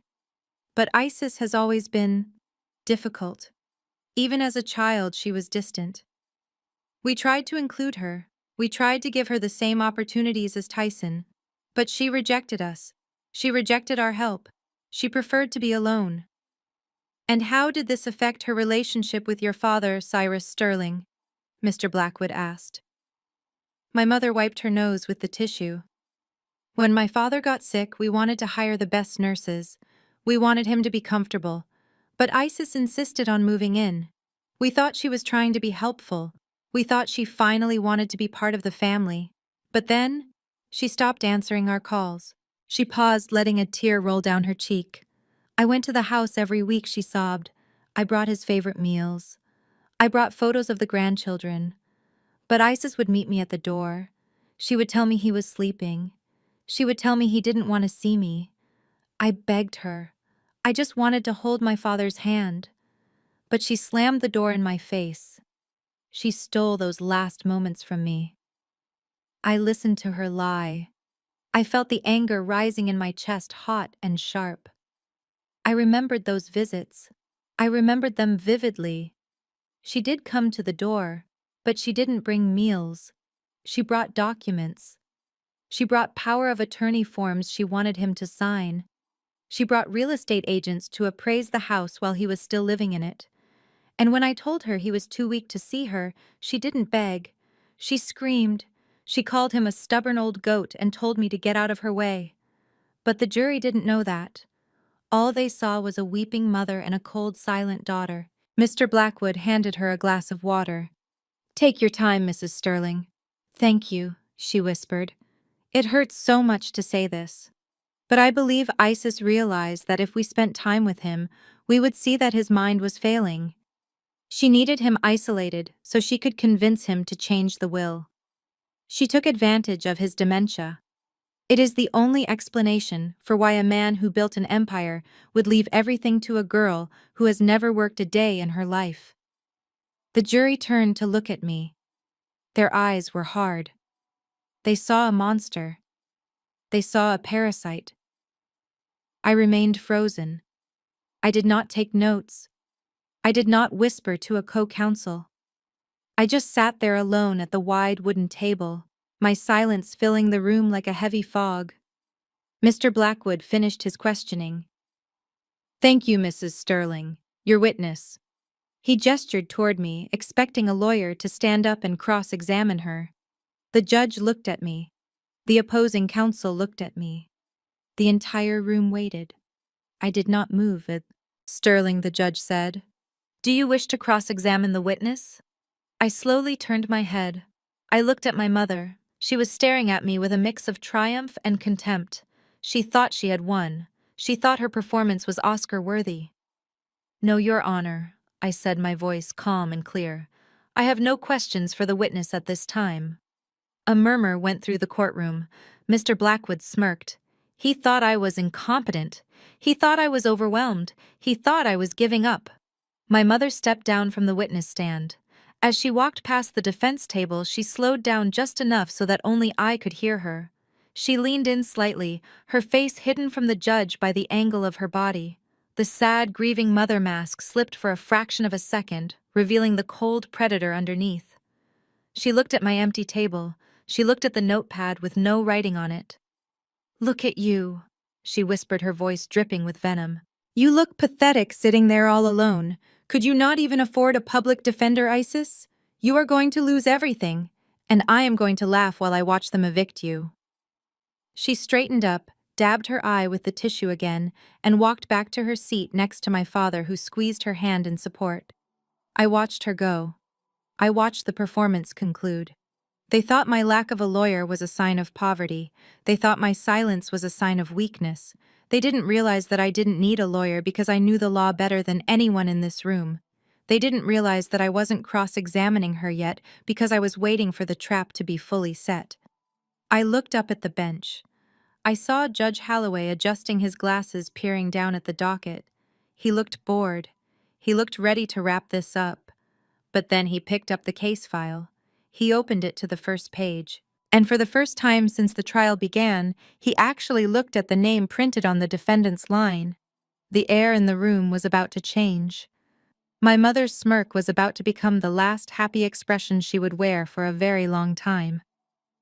I sat back in my chair and waited for the recognition to hit. The courtroom was filled with a low hum of whispers that sounded like a hive of angry bees. My mother had returned to her seat next to my father, and she was putting on a masterclass in performative grief. She dabbed at her dry eyes with a lace handkerchief, while my father rubbed her back, acting the part of the supportive husband. Even the jury looked moved. I could see the older woman in the front row shaking her head at me, looking at me with undisguised disgust. To them, I was exactly what Mr. Blackwood had painted me to be. A cold, heartless failure who had preyed on a dying man. Mr. Blackwood was leaning back in his chair, looking satisfied. He checked his gold Rolex, probably calculating how many minutes until he could leave for his lunch reservation at the Capitol Grill. He did not even look at me. In his mind, the case was already won. He had the sympathetic witness. He had the narrative. And he had a defendant who was too broke to hire a lawyer and too stupid to cross-examine. I sat alone at the defendant's table. My hands were folded on the empty surface. I did not fidget. I did not look down. I kept my eyes fixed on the man sitting high above us all. Judge Holloway. He was a man known for his impatience with frivolous lawsuits. He was currently flipping through the case file with a frown on his face. He looked bored. He looked like a man who wanted to be anywhere else. He picked up a pen and tapped it rhythmically against the bench, a sound that echoed in the silent room. He turned a page, then another. Then he stopped. The tapping ceased. Judge Holloway leaned forward. He squinted at the document in front of him. He reached up and adjusted his wire-rimmed glasses, pushing them up the bridge of his nose. He brought the paper closer to his face, as if he could not believe what he was reading. He looked up. His eyes scanned the courtroom, passing over Mr. Blackwood, passing over my parents, and landing squarely on me. He stared at me for a long, uncomfortable moment. It was not the look of a judge looking at a criminal. It was the look of a scholar recognizing a peer. He looked back down at the paper, then back at me. "Excuse me," the judge said. His voice was not loud, but it carried a weight that instantly silenced the murmurs in the gallery. Mr. Blackwood stood up, buttoning his jacket, thinking the judge was addressing him. "Yes, Your Honor. If you are ready to issue a summary judgment, we are certainly—" "Sit down." "Mr. Blackwood," the judge snapped without looking at him. "I am not talking to you." Mr. Blackwood froze, his mouth hanging open slightly. He sank back into his chair, confused. The judge turned his entire body toward me. He took off his glasses and held them in his hand. "Ms. Sterling," the judge said. I stood up slowly. "Yes, Your Honor." The judge looked at the file again. "I am looking at the defendant's full legal name here. Isis Amara Sterling. Is that correct?" "Yes, Your Honor, that is correct." And the judge continued, his voice taking on a tone of genuine disbelief. "Are you the same Isis Sterling who authored the paper titled The Ethics of Testamentary Capacity in the Modern Era, published in the Harvard Law Review last year?" I nodded once. "I am, Your Honor." The judge let out a short, stunned breath. He leaned back in his leather chair. And are you the same Isis Sterling who ghostwrote the draft legislation for the Georgia Modern Inheritance Act, the very act that this court uses as a standard for evaluating undue influence cases? The very act I used to teach my advanced probate seminar at Emory University last semester. The silence that followed was absolute. It was heavy and suffocating. Yes, Your Honor, I said, my voice steady and projecting to the back of the room. I wrote that legislation 3 years ago. For a moment, nobody moved. It was as if time had stopped. Then I heard a sound. It was the sound of Mr. Blackwood dropping his expensive Mont Blanc pen onto the floor. It clattered loudly, rolling under the table. I turned slightly to look at my family. The transformation was horrific and beautiful. My mother Patricia had stopped crying. The tissue was frozen halfway to her face. Her eyes were wide, staring at me as if I had just grown a second head. She looked at my father, hoping for an explanation, but Lawrence Sterling looked like he was having a cardiac event. His face had drained of all color, leaving him a sickly shade of gray. Courtney, who had been smirking in the gallery a moment ago, now had her hand over her mouth. Her eyes darted from me to the judge, trying to process what had just happened. They had spent years calling me a failure. They had spent years telling their friends I was a receptionist or a paralegal. They had never bothered to ask what I actually did. They never bothered to Google my name. They were so blinded by their own arrogance that they didn't realize the expert on the law they were trying to use against me was the woman they were suing. Judge Holloway shook his head, letting out a dry chuckle of disbelief. "Mr. Blackwood," the judge said, turning his gaze to the plaintiff's lawyer, "do you realize that you are accusing the architect of the state's inheritance laws of not understanding how an inheritance works? You are accusing the woman who wrote the definition of undue influence of committing it. This is absurd." Mr. Blackwood stood up, knocking his chair back. He was sweating now. Visible beads of perspiration were forming on his forehead. "Your Honor, my clients were not aware. We believed she was a paralegal." "Ignorance is not a defense in my courtroom, counselor," the judge barked. He turned back to me. His expression softened. It became respectful, almost deferential. "Ms. Sterling, I must apologize. When I saw the name on the docket, I assumed it was a coincidence. I did not realize we had a legal scholar of your caliber in the room. I assume, given your background, you have elected to represent yourself pro se, not out of financial necessity, but out of competence." "That is correct, Your Honor," I replied. I felt the best use of the court's time was to handle this matter personally. The judge nodded. He looked at Mr. Blackwood with disdain. "Well then, Mrs. Sterling, since you are representing yourself and since the plaintiff has rested their initial examination of the witness, I believe you declined to cross-examine earlier. Would you like to reconsider that decision in light of these facts?" I looked at the jury. They were no longer looking at me with disgust. They were looking at me with curiosity. They were leaning forward. The narrative had flipped. I was no longer the greedy granddaughter. I was the expert. I was the authority. I looked at my mother. She was shrinking in her seat, trying to make herself invisible. She knew.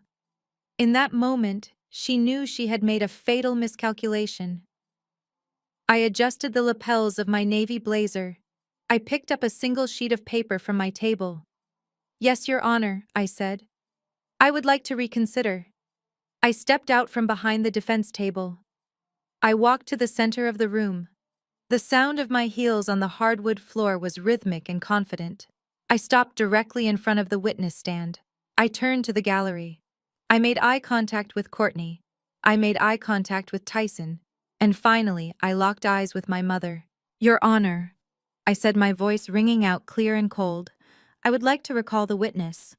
I pointed a finger at the woman shaking in the front row. "I call Patricia Sterling back to the stand, and I would remind her that she is still under oath, and that perjury in the state of Georgia is a felony punishable by up to 10 years in prison." My mother let out a small whimper. My father tried to grab her hand, but she pulled away. She stood up, her legs trembling so badly she had to grab the back of the bench for support. The bailiff opened the gate for her. She walked past me. I smelled her expensive perfume mixed with the scent of fear. As she sat down in the witness chair, she looked small. The grieving mother act was gone. Now she was just a liar caught in a trap of her own making. I walked up to the podium. I placed my single sheet of paper down. It wasn't notes. It was a bank statement. "Hello, Mother," I said. She didn't answer. "Let's talk about those visits to grandfather's house," I continued. "The ones where you said you brought him soup." I leaned forward. "Are you ready to tell the jury what was really in those Tupperware containers? Or should I play the security footage from the kitchen?" The judge leaned forward. The jury held its breath. And the slaughter began. The courtroom air was thick with tension, the kind of heaviness that usually precedes a thunderstorm. My mother sat in the front row, her face pale, her hands trembling in her lap. She had just been humiliated, but I wasn't done. I had dismantled the matriarch, and now it was time to topple the king. "Your Honor," I said, turning my back on the gallery and facing the judge. "The defense calls Lawrence Sterling to the stand." My father stood up. He buttoned his suit jacket, a reflex he had whenever he felt threatened. He adjusted his silk tie and walked to the witness stand with a strut that was entirely unearned. He looked at the jury and offered them a tight, practiced smile. He was trying to project the image of the grieving, successful businessman, the captain of industry, who was being persecuted by an ungrateful daughter. He sat down and placed his hand on the Bible. He swore to tell the truth. I almost laughed. Lawrence Sterling had not told the truth since 1998. I walked to the podium. I didn't look at my notes. I didn't need them. I had memorized every digit of his financial failures. "Mr. Sterling," I began, my voice respectful but firm. "You stated in your deposition that you are the CEO of Sterling Enterprises, is that correct?" My father leaned into the microphone. His voice was deep and resonant, the voice he used to charm investors. "That is correct, Isis. I have run the family business for 30 years. I built it into the empire it is today." "And how would you describe the current financial health of this empire?" I asked. My father chuckled. It was a condescending sound. "The company is thriving. We are looking at record profits this quarter. In fact, as I mentioned to my associates earlier, we are in the final stages of opening a branch in Dubai. We are global now." I nodded slowly, acting impressed. "Global," I repeated. "That sounds very expensive and very successful. So it stands to reason that a man running a global empire would have significant personal wealth, correct?" My father puffed out his chest. "I have done well for myself. I provide a very comfortable life for your mother and your brother. It is a shame you chose not to be a part of it." I ignored the jab. "So, Mr. Sterling, if you are so wealthy, why did you petition the court to freeze grandfather's assets immediately upon his death? You claimed in your filing that without immediate access to the estate, you would suffer, quote, irreparable financial harm, end quote." My father shifted in his seat. He cleared his throat. "Well, that is just standard legal language, Isis. It is about liquidity. Cash flow. Wealthy people do not keep their money in checking accounts. Our capital is tied up in investments. Real estate, stocks." "I see," I said. "Investments." I picked up a document from my table. It was a single sheet of paper, stamped with the logo of the Securities and Exchange Commission. "Mr. Sterling, I am holding a certified audit of your personal brokerage account. Can you tell the court what the balance of this account was as of this morning?" My father's eyes darted to his lawyer, Mr. Blackwood. But Mr. Blackwood was looking at his shoes, realizing he had walked into a massacre. I do not check the daily balance," my father stammered. "The market fluctuates." "Does it fluctuate to zero?" I asked. The room went silent. "Because according to this audit," I said, holding the paper up for the jury to see, "you liquidated your entire stock portfolio 5 years ago. Every single share. Apple, Google, Amazon. You sold it all." My father's face turned a blotchy shade of red. I I was rebalancing my portfolio. I moved that money into other ventures. Ventures, I asked. Is that what we are calling the Lucky 7 Loan Shark Agency in downtown Atlanta? I picked up another document. This one was a high-interest loan agreement. Exhibit C, Your Honor.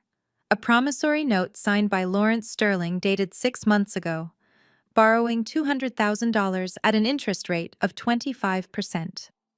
I walked closer to the witness stand. Mr. Sterling, why does a global CEO need to borrow money from a predatory lender at 25% interest? Is it to fund the expansion to Dubai? Or is it to pay the interest on the 3 mortgages you took out on the family home without mother's knowledge? My father was sweating profusely now. The sweat dripped down his temples, staining his expensive collar. You don't understand business. He snapped, his voice losing its smooth charm. You have to leverage debt. It is how the rich stay rich. Leverage, I said flatly. I said. Interesting word. I picked up the final document. It was a bank statement from a secret account my father thought he had hidden under a shell company name. Let's talk about leverage, Mr. Sterling. And let's talk about expenses.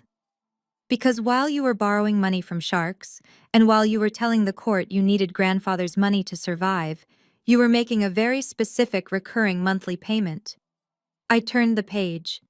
$50,000 a month, every month for the last 3 years, to an entity listed as the Sugar Palace, LLC.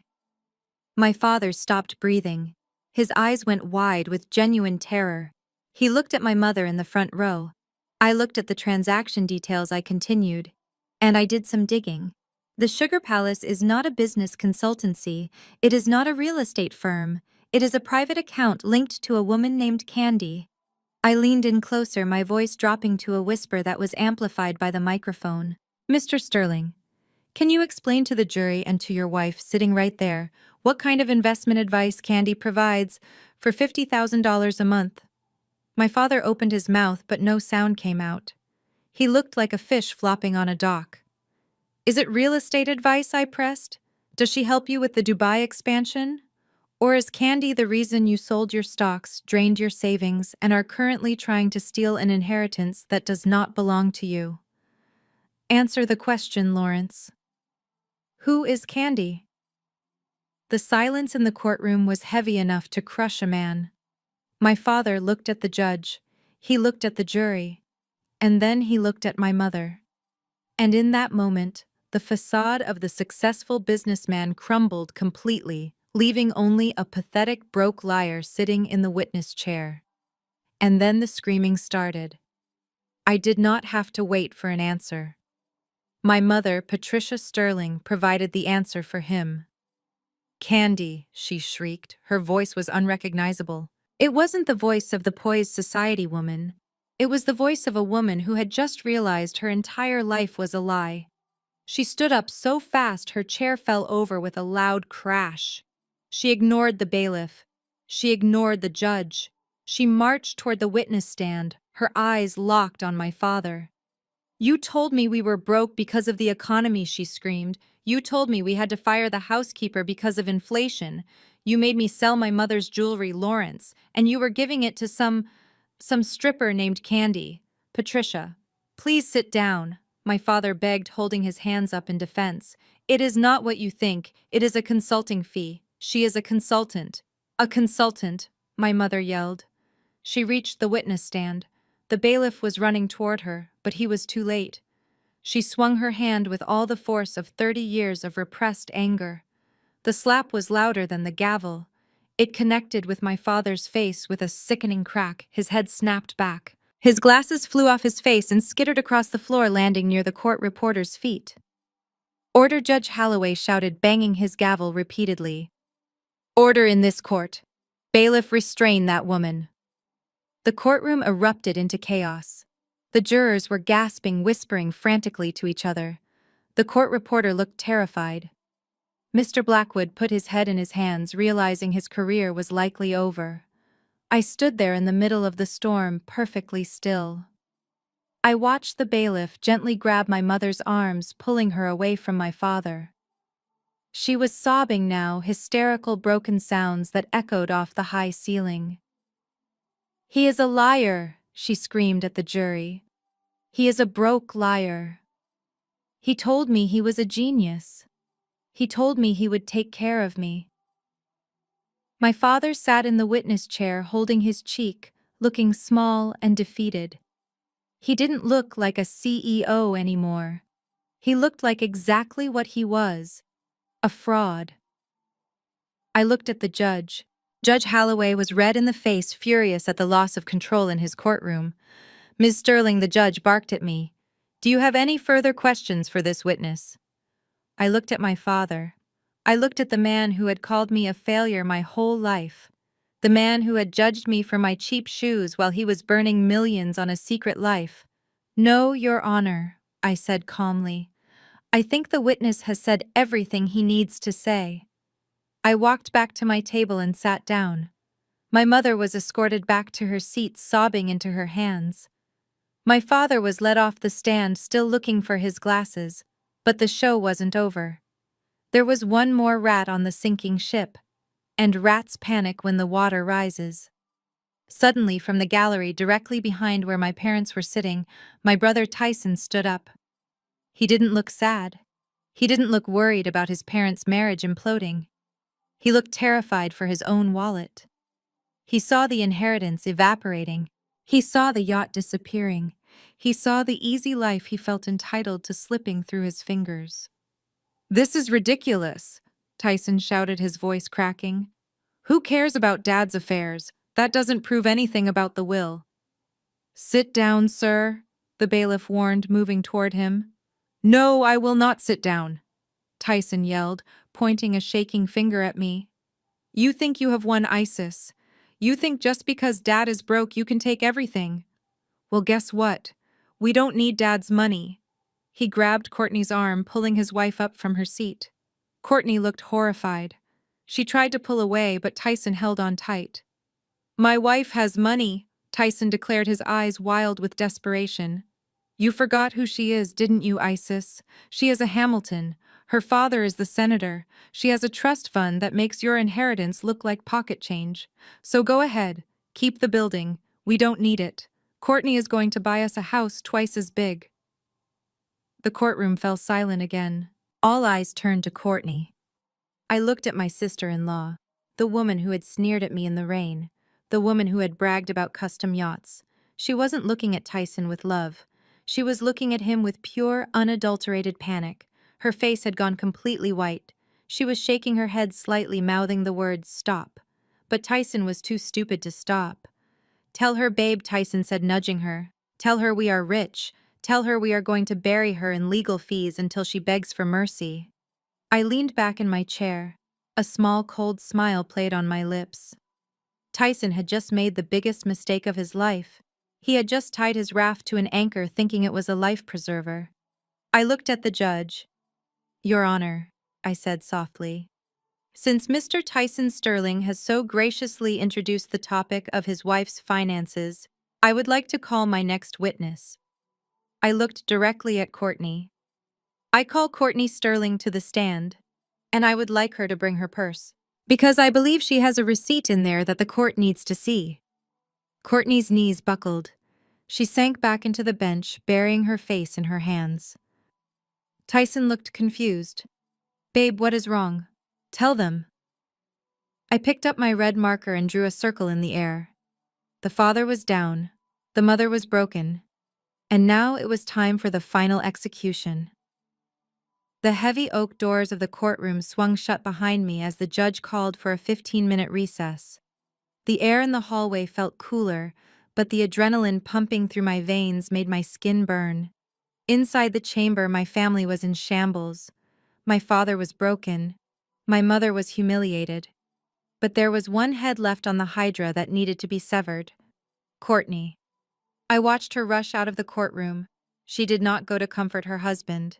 She did not go to check on her sobbing mother-in-law. She clutched her designer purse to her chest and made a beeline for the ladies' restroom at the far end of the corridor. Her face was a mask of panic and fury. She needed a safe space to regroup. She needed a place to vent. She thought the restroom was a sanctuary. She forgot that in a building this old, the ventilation ducts carry sound like a telephone wire. And she definitely forgot that I had entered the restroom exactly 30 seconds before her slipping silently into the handicap stall at the far end and locking the door. I sat on the closed lid of the toilet, my feet pulled up so they would not be visible under the gap. I held my breath. The door to the restroom banged open. The sound of Courtney's heels clicking aggressively on the tile floor echoed off the porcelain walls. She didn't check the stalls. She assumed she was alone because who else would be in a public courthouse bathroom during the trial of the century? I heard the sound of a lock clicking on the stall door furthest from me. Then the distinct sound of frantic dialing. "Pick up, Mother," Courtney hissed. "Pick up, pick up, pick up, pick!" There was a pause, then a sigh of relief. "Mom," she whispered. But it was a loud whisper, the kind that bounces off bathroom tiles. "You have to help me. It is a disaster. The whole thing is falling apart." I pulled my phone from my pocket. I opened the voice memo app. I pressed the big red record button. The waveform on the screen jumped as it caught her voice. "No, Mom, you do not understand," Courtney snapped. "Lawrence is an idiot. He got caught. He has no money. He has been spending it all on some stripper. I know it is disgusting. I knew marrying into this family was a risk, but I thought at least the old man had cash." She paused, listening to her mother on the other end. "I don't care about Tyson," she shouted, her voice rising. "Tyson is a spineless loser. I can divorce him any time, but I need to secure the bag first. If we lose this lawsuit, I walk away with nothing. I wasted 3 years of my life pretending to like these people." I watched the red timer on my phone count up. 40 seconds, 50 seconds. This was gold. But I needed more. I needed the real Courtney. "Yes, I am playing the victim," she said, laughing a cold, cruel sound. "The jury is eating it up. They look at me and they see a sweet, innocent white girl being bullied by her husband's aggressive family. It is easy. I just cry a little and they melt." Then her voice dropped lower, filled with a venom that chilled the air. "I just need to get through one more hour, Mom. Once I get the settlement, I am filing for divorce. I am taking the money and I am going back to Connecticut. I am done with Atlanta. I am done with the humidity. And I am definitely done with these stupid black people and their drama. They think they are so special because they have a little money, but they are just trash wrapped in Gucci." My thumb hovered over the stop button. Stupid black people. Trash wrapped in Gucci. There it was. The hate crime disguised as a marriage. "I just need the old man's money," she continued. "I earned it, Mom. I had to let those people hug me. I had to eat their greasy food. I earned every penny." I stopped the recording. I saved the file. I named it The Real Courtney. I lowered my feet to the floor. I flushed the toilet. The sound was like a thunderclap in the quiet restroom. I heard Courtney gasp. Silence fell instantly. I unlocked my stall door slowly. The metal latch scraped loudly against the frame. I pushed the door open and stepped out. I walked to the sinks. I pumped some soap onto my hands. I turned on the faucet. I washed my hands thoroughly, taking my time. I looked at myself in the mirror. My navy blazer was sharp. My expression was calm. I looked at the reflection of the stall door behind me. Courtney stepped out. Her face was drained of all color. She was holding her phone so tightly her knuckles were white. Her eyes were wide with terror. "Isis," she stammered. How long have you been in here?" I turned off the water. I grabbed a paper towel and dried my hands. "Long enough, Courtney," I said. I turned to face her. She backed up, hitting the wall. "You know," I said, leaning against the sink. "The acoustics in here are really wonderful.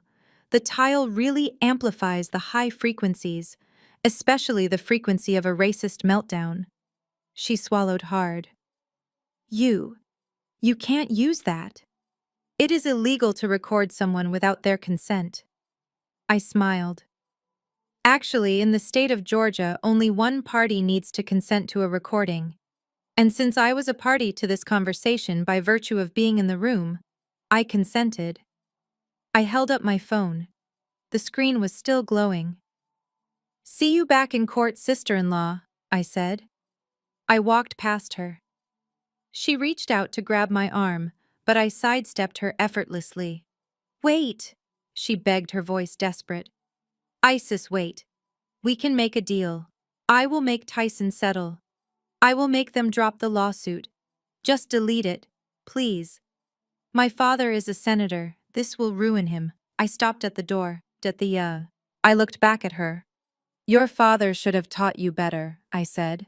"He should have taught you that money can buy a lot of things, Courtney. But it cannot buy silence. Not anymore."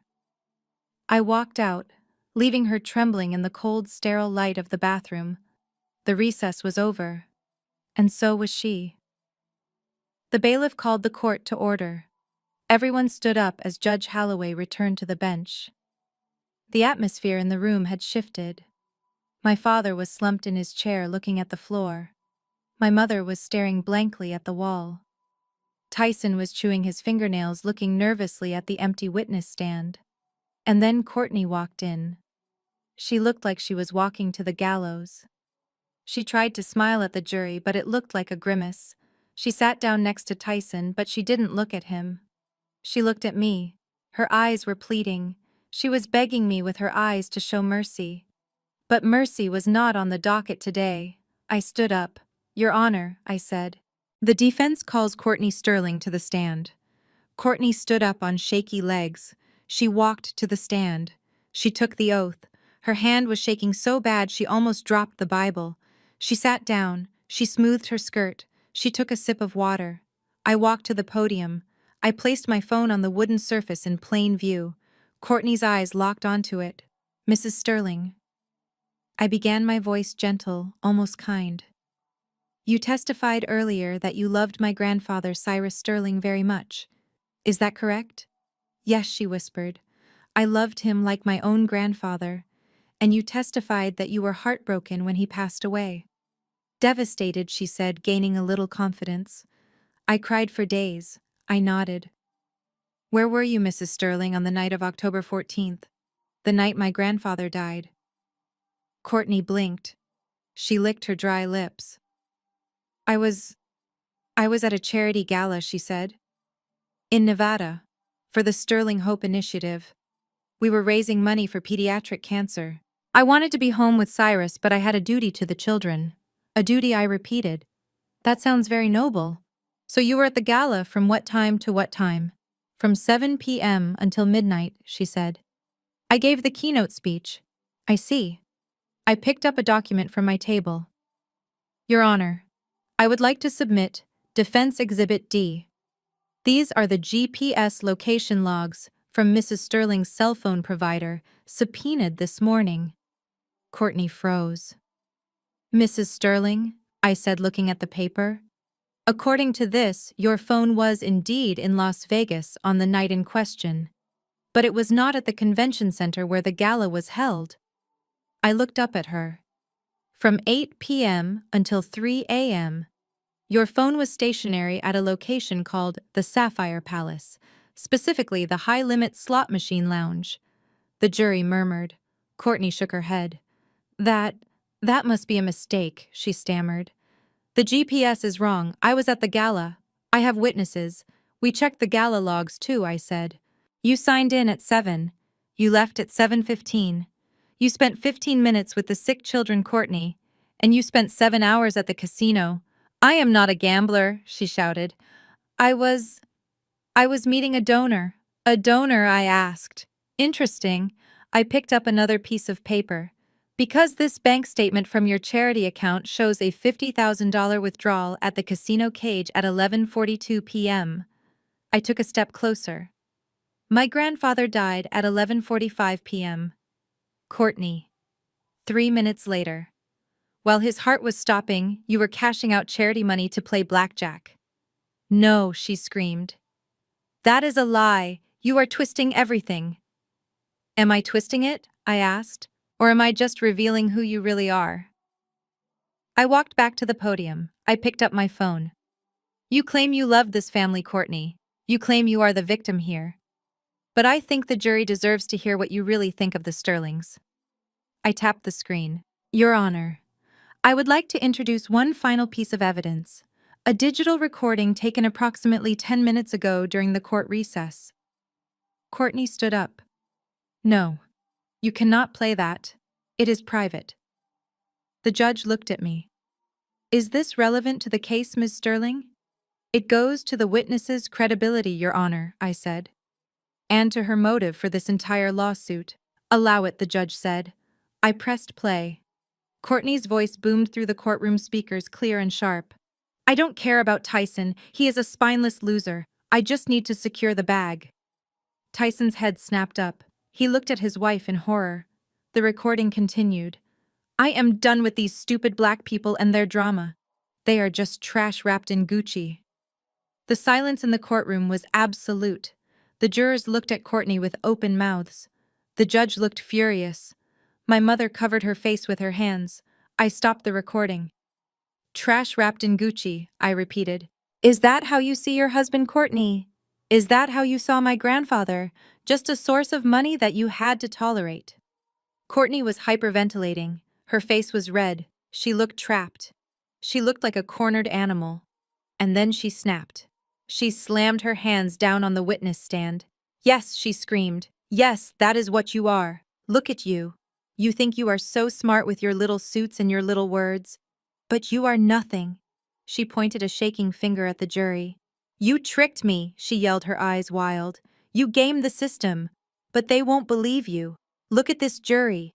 They know who I am. I am a Hamilton. My father is a senator. I am a white woman in America, and you are just a... She didn't finish the sentence. She didn't have to.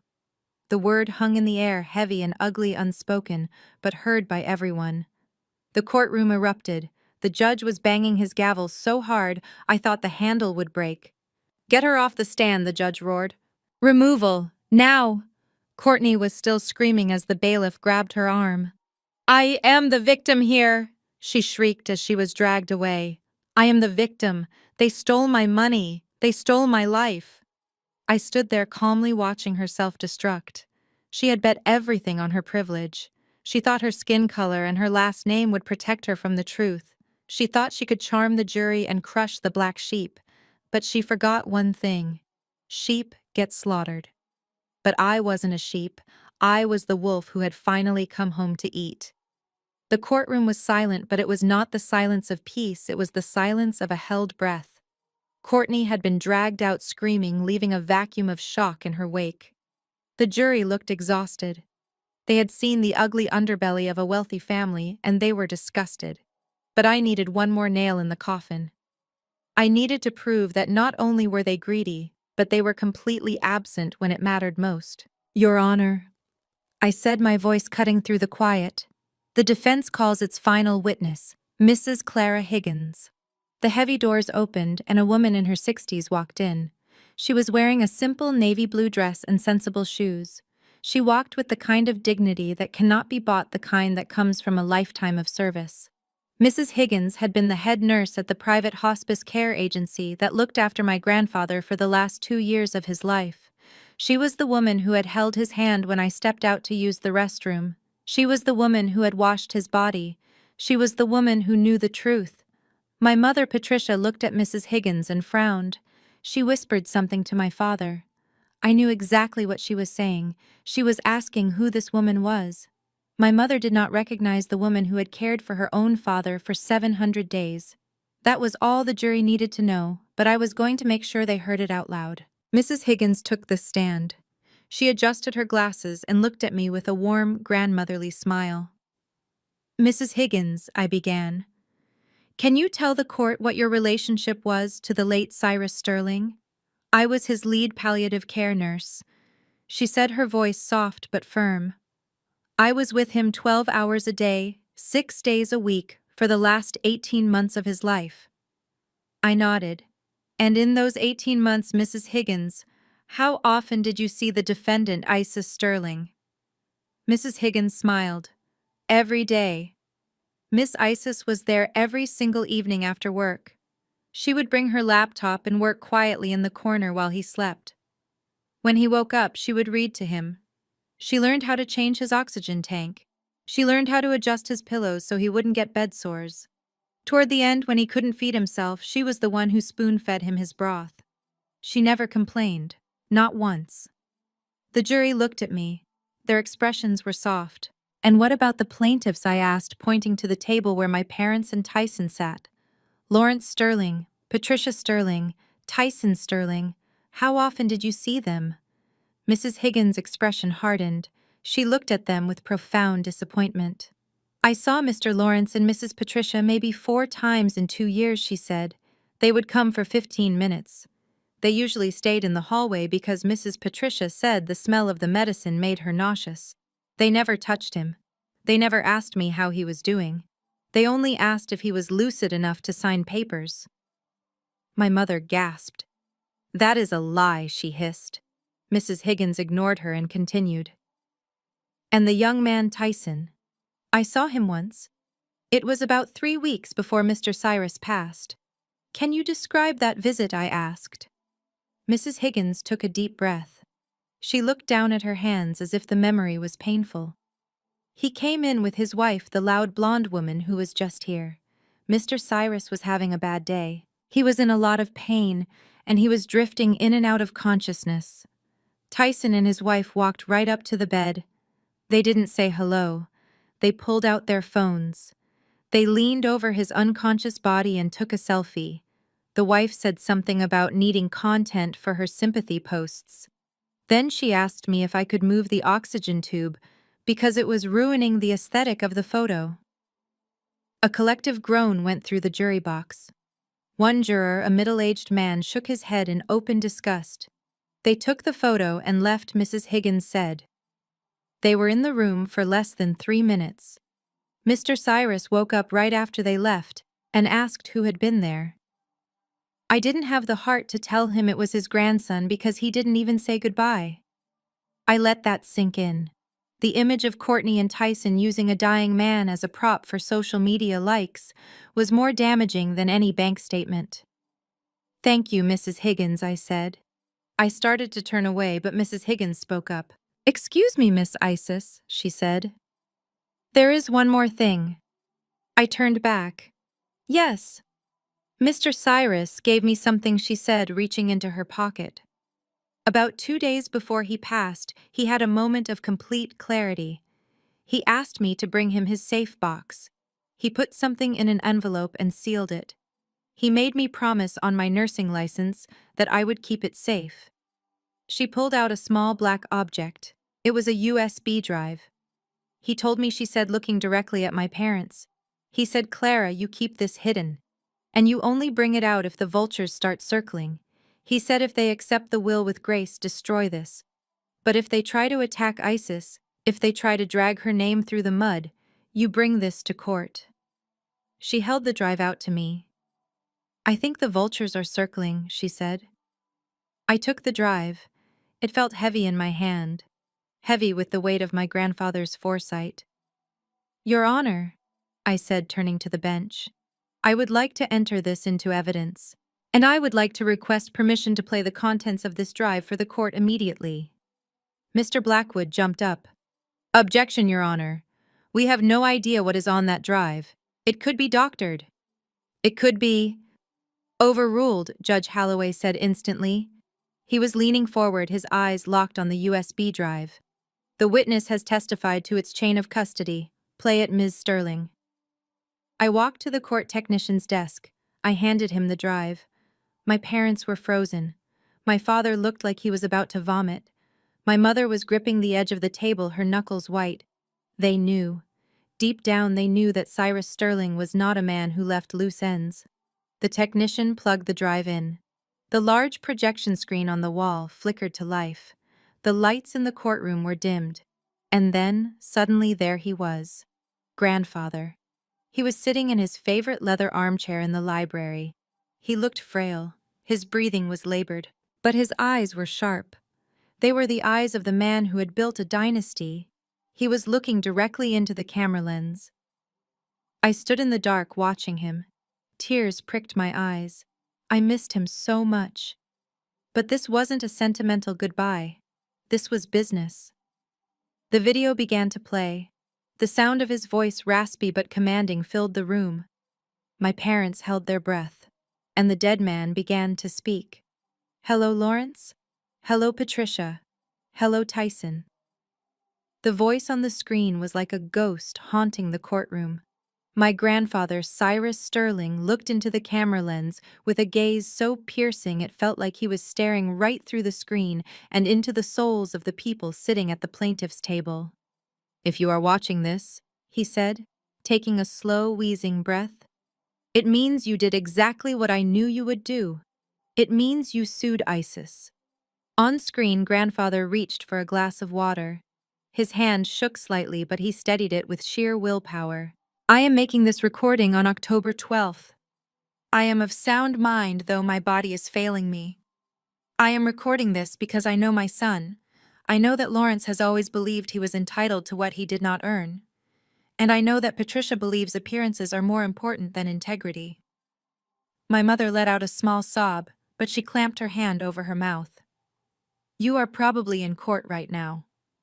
Grandfather continued, a dry smile touching his lips. "You are probably claiming that I was senile. You are probably claiming that ISIS forced me to sign the will. You are probably claiming that I was confused." He leaned forward toward the camera. "I am not confused. I have never been more clear. I chose ISIS," he said, his voice gaining strength. "Not because she asked, but because she was the only one who didn't ask. For 10 years, I watched you, Lawrence, drain the company accounts to pay for your mistresses and your gambling. I watched you, Patricia, sell the jewelry I gave your mother to fund your country club parties. I watched Tyson grow up into a man who thinks work is something other people do." Tyson shrank in his seat, trying to hide behind his father. "I gave you every chance," grandfather said. "I paid off your debts, I bought your houses, I covered your mistakes, and in return, you left me to die alone. You couldn't even be bothered to visit me unless you needed a signature on a check." The courtroom was deadly silent. The truth was landing like blows from a hammer. "But ISIS," he said, and his face softened. "ISIS was there. She didn't want my money. She wanted my company. She read to me. She listened to me. She is the only Sterling who understands what this family is supposed to mean. She is the only one worthy of the legacy." He paused. He took a deep breath, preparing for the final blow. "I knew you would sue her. I knew your greed would overpower your shame.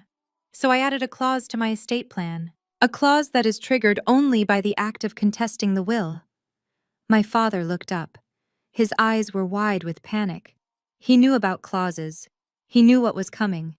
"In the original will," grandfather said, "I left a small safety net, a trust fund of $5 million to be distributed to Lawrence and Patricia solely to ensure you would not end up on the street. I did this out of pity, not love." My parents looked at each other. They didn't know about the $5 million. They had been so focused on the big pot they didn't know there was a safety net. But grandfather continued, his voice turning into cold steel. "By filing this lawsuit, by dragging ISIS into court, by trying to destroy her reputation, you have triggered the in terrorem clause, also known as the no contest clause." He held up a finger. "The penalty for contesting this will is the immediate and total forfeiture of all bequests." Grandfather smiled grimly. "That means, Lawrence, the stamps are gone. Tyson, the penny is gone. And the $5 million safety net? That is gone too. It reverts back to the main estate." He leaned back in his chair. "So congratulations. By trying to take everything you have successfully guaranteed that you get absolutely nothing. You leave this courtroom with zero. No house, no car, no trust fund. You are on your own, sink or swim." He looked at the camera one last time. "ISIS, if you are watching this, keep your head up. You are the CEO now. Run the company like I taught you, and do not give them a dime. They need to learn how to survive in the real world." It is the only gift I have left to give them. Goodbye. The screen went black. The silence that followed was heavy, suffocating, and absolute. Then came the sound of a body hitting the floor. My father, Lawrence Sterling, had fainted. He slid out of his chair and collapsed onto the hardwood floor in a heap of expensive fabric and broken dreams. My mother didn't check on him. She sat frozen, staring at the black screen, her mouth opening and closing like a fish out of water. She had just realized the magnitude of her mistake. She had walked into this courtroom with a chance at $5 million, and she had talked herself out of every single cent. Tyson was shaking his head, muttering "no, no, no" over and over again. He pulled out his phone, probably checking his bank balance, realizing that the safety net he had always relied on was gone forever. I stood up. I looked at the chaotic scene, the bailiff rushing to my father, the lawyer, Mr. Blackwood, packing his briefcase with frantic speed, trying to escape the disaster before he got sued for malpractice. I looked at the judge. Judge Holloway looked at me. He nodded slowly. A nod of respect. A nod that said, "Game over." "Your Honor." I said, my voice calm amidst the storm. "The defense rests." There was no need for a closing argument. The ghost of Cyrus Sterling had just delivered it for me. My family had come for a war, but they had forgotten the first rule of battle. Never attack someone who holds the keys to your survival. They wanted to be victims. Well, now they were. They were victims of their own greed. I gathered my files. I didn't look back at them. I didn't need to. I knew exactly what their future looked like. And for the first time in my life, I didn't feel guilty. I felt free. The screen faded to black, but the presence of my grandfather still filled the room. Judge Holloway did not need to deliberate. He did not need to consult with his clerks. He slammed his gavel down with a force that made my mother jump in her seat. The sound echoed like a gunshot, signaling the end of the war. Case dismissed with prejudice, Judge Holloway declared, his voice leaving no room for argument. The will of Cyrus Sterling stands as written. The plaintiffs have triggered the no contest clause and have forfeited all rights to any inheritance. He looked down at my parents with pure disdain. "You came here seeking a fortune," the judge said. "You leave with nothing. Court is adjourned." My mother let out a wail that sounded like a wounded animal. My father was still on the floor, groggy and disoriented, trying to push himself up on shaking arms. But before he could even stand, the double doors at the back of the courtroom burst open. The sound was thunderous. 6 officers in dark uniforms marched in. They were not court bailiffs. Across their chests in bold yellow letters was the word FBI. The room erupted into chaos. The lead agent walked straight to the plaintiff's table. He looked down at my father, who was barely back on his feet. "Lawrence Sterling," the agent shouted over the noise. "You are under arrest for tax evasion, securities fraud, and interstate racketeering." My father blinked, his eyes unfocused. "What?" "No. That is a mistake. I am a businessman." The agent spun him around and slammed his face against the table. The sound of handcuffs ratcheting tight was the sweetest music I had ever heard. "You have the right to remain silent," the agent recited. "Though I suggest you start using it, since your own bank records have already done plenty of talking." My mother screamed, lunging for her husband, but a female officer blocked her path. "Do not touch him, Mom," the officer warned. "Unless you want to join him." But the agents were not done.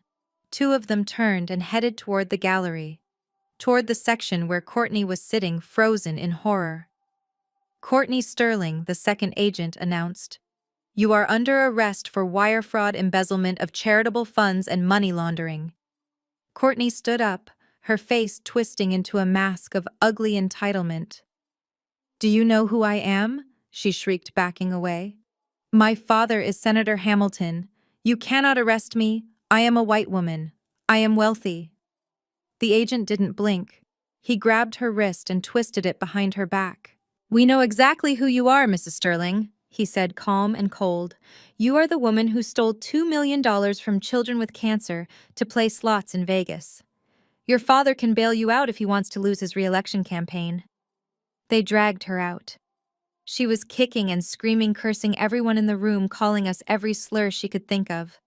Her designer heels scraped against the floor, leaving black marks that matched the stain on her sole.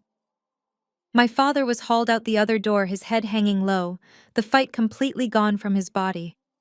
My mother collapsed onto a bench, sobbing into her hands, realizing she was now the wife of a felon and the mother of nothing. And then there was Tyson. My brother stood alone in the middle of the aisle. He looked at the door where his wife had been dragged out. He looked at the door where his father had been taken away. He looked at his mother, who was useless to him now. Then he looked at me. He ran toward me. He stopped at the wooden railing that separated us. His eyes were wide and wet with tears. He looked like a scared little boy. "Isis," he pleaded, reaching his hand out. "Isis, please. I didn't know. I swear I didn't know about any of it. Dad lied to me too. Courtney lied to me." I picked up my briefcase. I snapped the locks shut. Click. Click. "I am your brother, Isis," Tyson cried, his voice cracking. "You can't leave me here. They took the car. They took the house. I have nowhere to go. Please, sis, let me come home with you. Just for tonight." I looked at him. I looked at the man who had mocked my cheap shoes an hour ago. The man who had taken a selfie over our dying grandfather. I leaned in close. "You are right, Tyson," I said softly. "You have nowhere to go." I turned my back on him and started walking toward the exit. "But hey," I called out over my shoulder, "at least you still have that lucky penny. Try not to spend it all in one place." The heavy double doors of the courtroom swung open, and I stepped out into the blinding flash of cameras. The rain had finally stopped, leaving the air crisp and clean. It was a stark contrast to the morning, when I had arrived in the mud and the gloom. I stood at the top of the marble stairs, the same stairs where Courtney had splashed dirt on my shoes just hours ago. But now I wasn't the defendant, I wasn't the victim, I was the victor. Behind me, the chaotic scene was spilling out of the building. I could hear the shouting. I could hear the unmistakable sound of reporters shouting questions. My mother, Patricia, came stumbling out of the doors. She looked like a ghost. Her designer dress was rumpled. Her mascara was running down her face in long black streaks. She wasn't walking with the grace of a socialite anymore. She was staggering under the weight of her new reality. Tyson was right behind her, looking around frantically, as if he expected a magical rescue helicopter to descend and save him from homelessness. They saw me standing there. They saw the calm in my posture. And for the first time in their lives, they realized that I was the only lifeline they had left. Patricia ran to me. She didn't care about the cameras. She didn't care about the people watching. She threw herself at my feet. She actually fell to her knees on the cold, hard concrete. She grabbed the hem of my pants, the same pants she had sneered at earlier. "Isis," she sobbed. "Isis, please. We are your family. You cannot leave us like this. Your father is going to jail. Courtney is gone. We have nothing. You have millions now. You have the company. Just give us a little bit. Just enough to survive. We raised you. We fed you. Does that mean nothing to you?" Tyson ran down the stairs and stood next to her. He didn't kneel, but he looked broken. "Come on, Isis," he said, his voice trembling. "You made your point. You won. Now stop this. We are Sterlings. We stick together. Mom is on the ground. Help her up. Be the bigger person." I looked down at them. I looked at the woman who had birthed me but never loved me. I looked at the brother who had watched me drown and only offered me an anchor when he realized he was sinking too. I felt nothing. No anger, no sadness, just a profound sense of indifference. It was as if I was looking at strangers. I leaned down slightly. My voice was soft, barely a whisper, but in the silence of the moment it sounded like a thunderclap. "Mother, Do you remember what you said to me this morning right here on these steps? You told me I was the shame of this family. You told me I was a stain that needed to be hidden. My mother looked up, her eyes wide and desperate. I didn't mean it, Isis. I was just stressed. I love you. I shook my head slowly. No, mother, you meant every word. But you were wrong about one thing. I am not the stain, I am the bleach. And I just cleaned this family house from top to bottom, by removing you from it. I straightened up and pulled my leg away from her grasp. She fell forward onto the pavement, weeping into her hands. A sleek silver Bentley pulled up to the curb, purring like a panther. It was the car my grandfather had left specifically for me in a separate garage, a car my family didn't even know existed. Marcus, my driver, stepped out and opened the rear door. He looked at my mother on the ground, then he looked at me.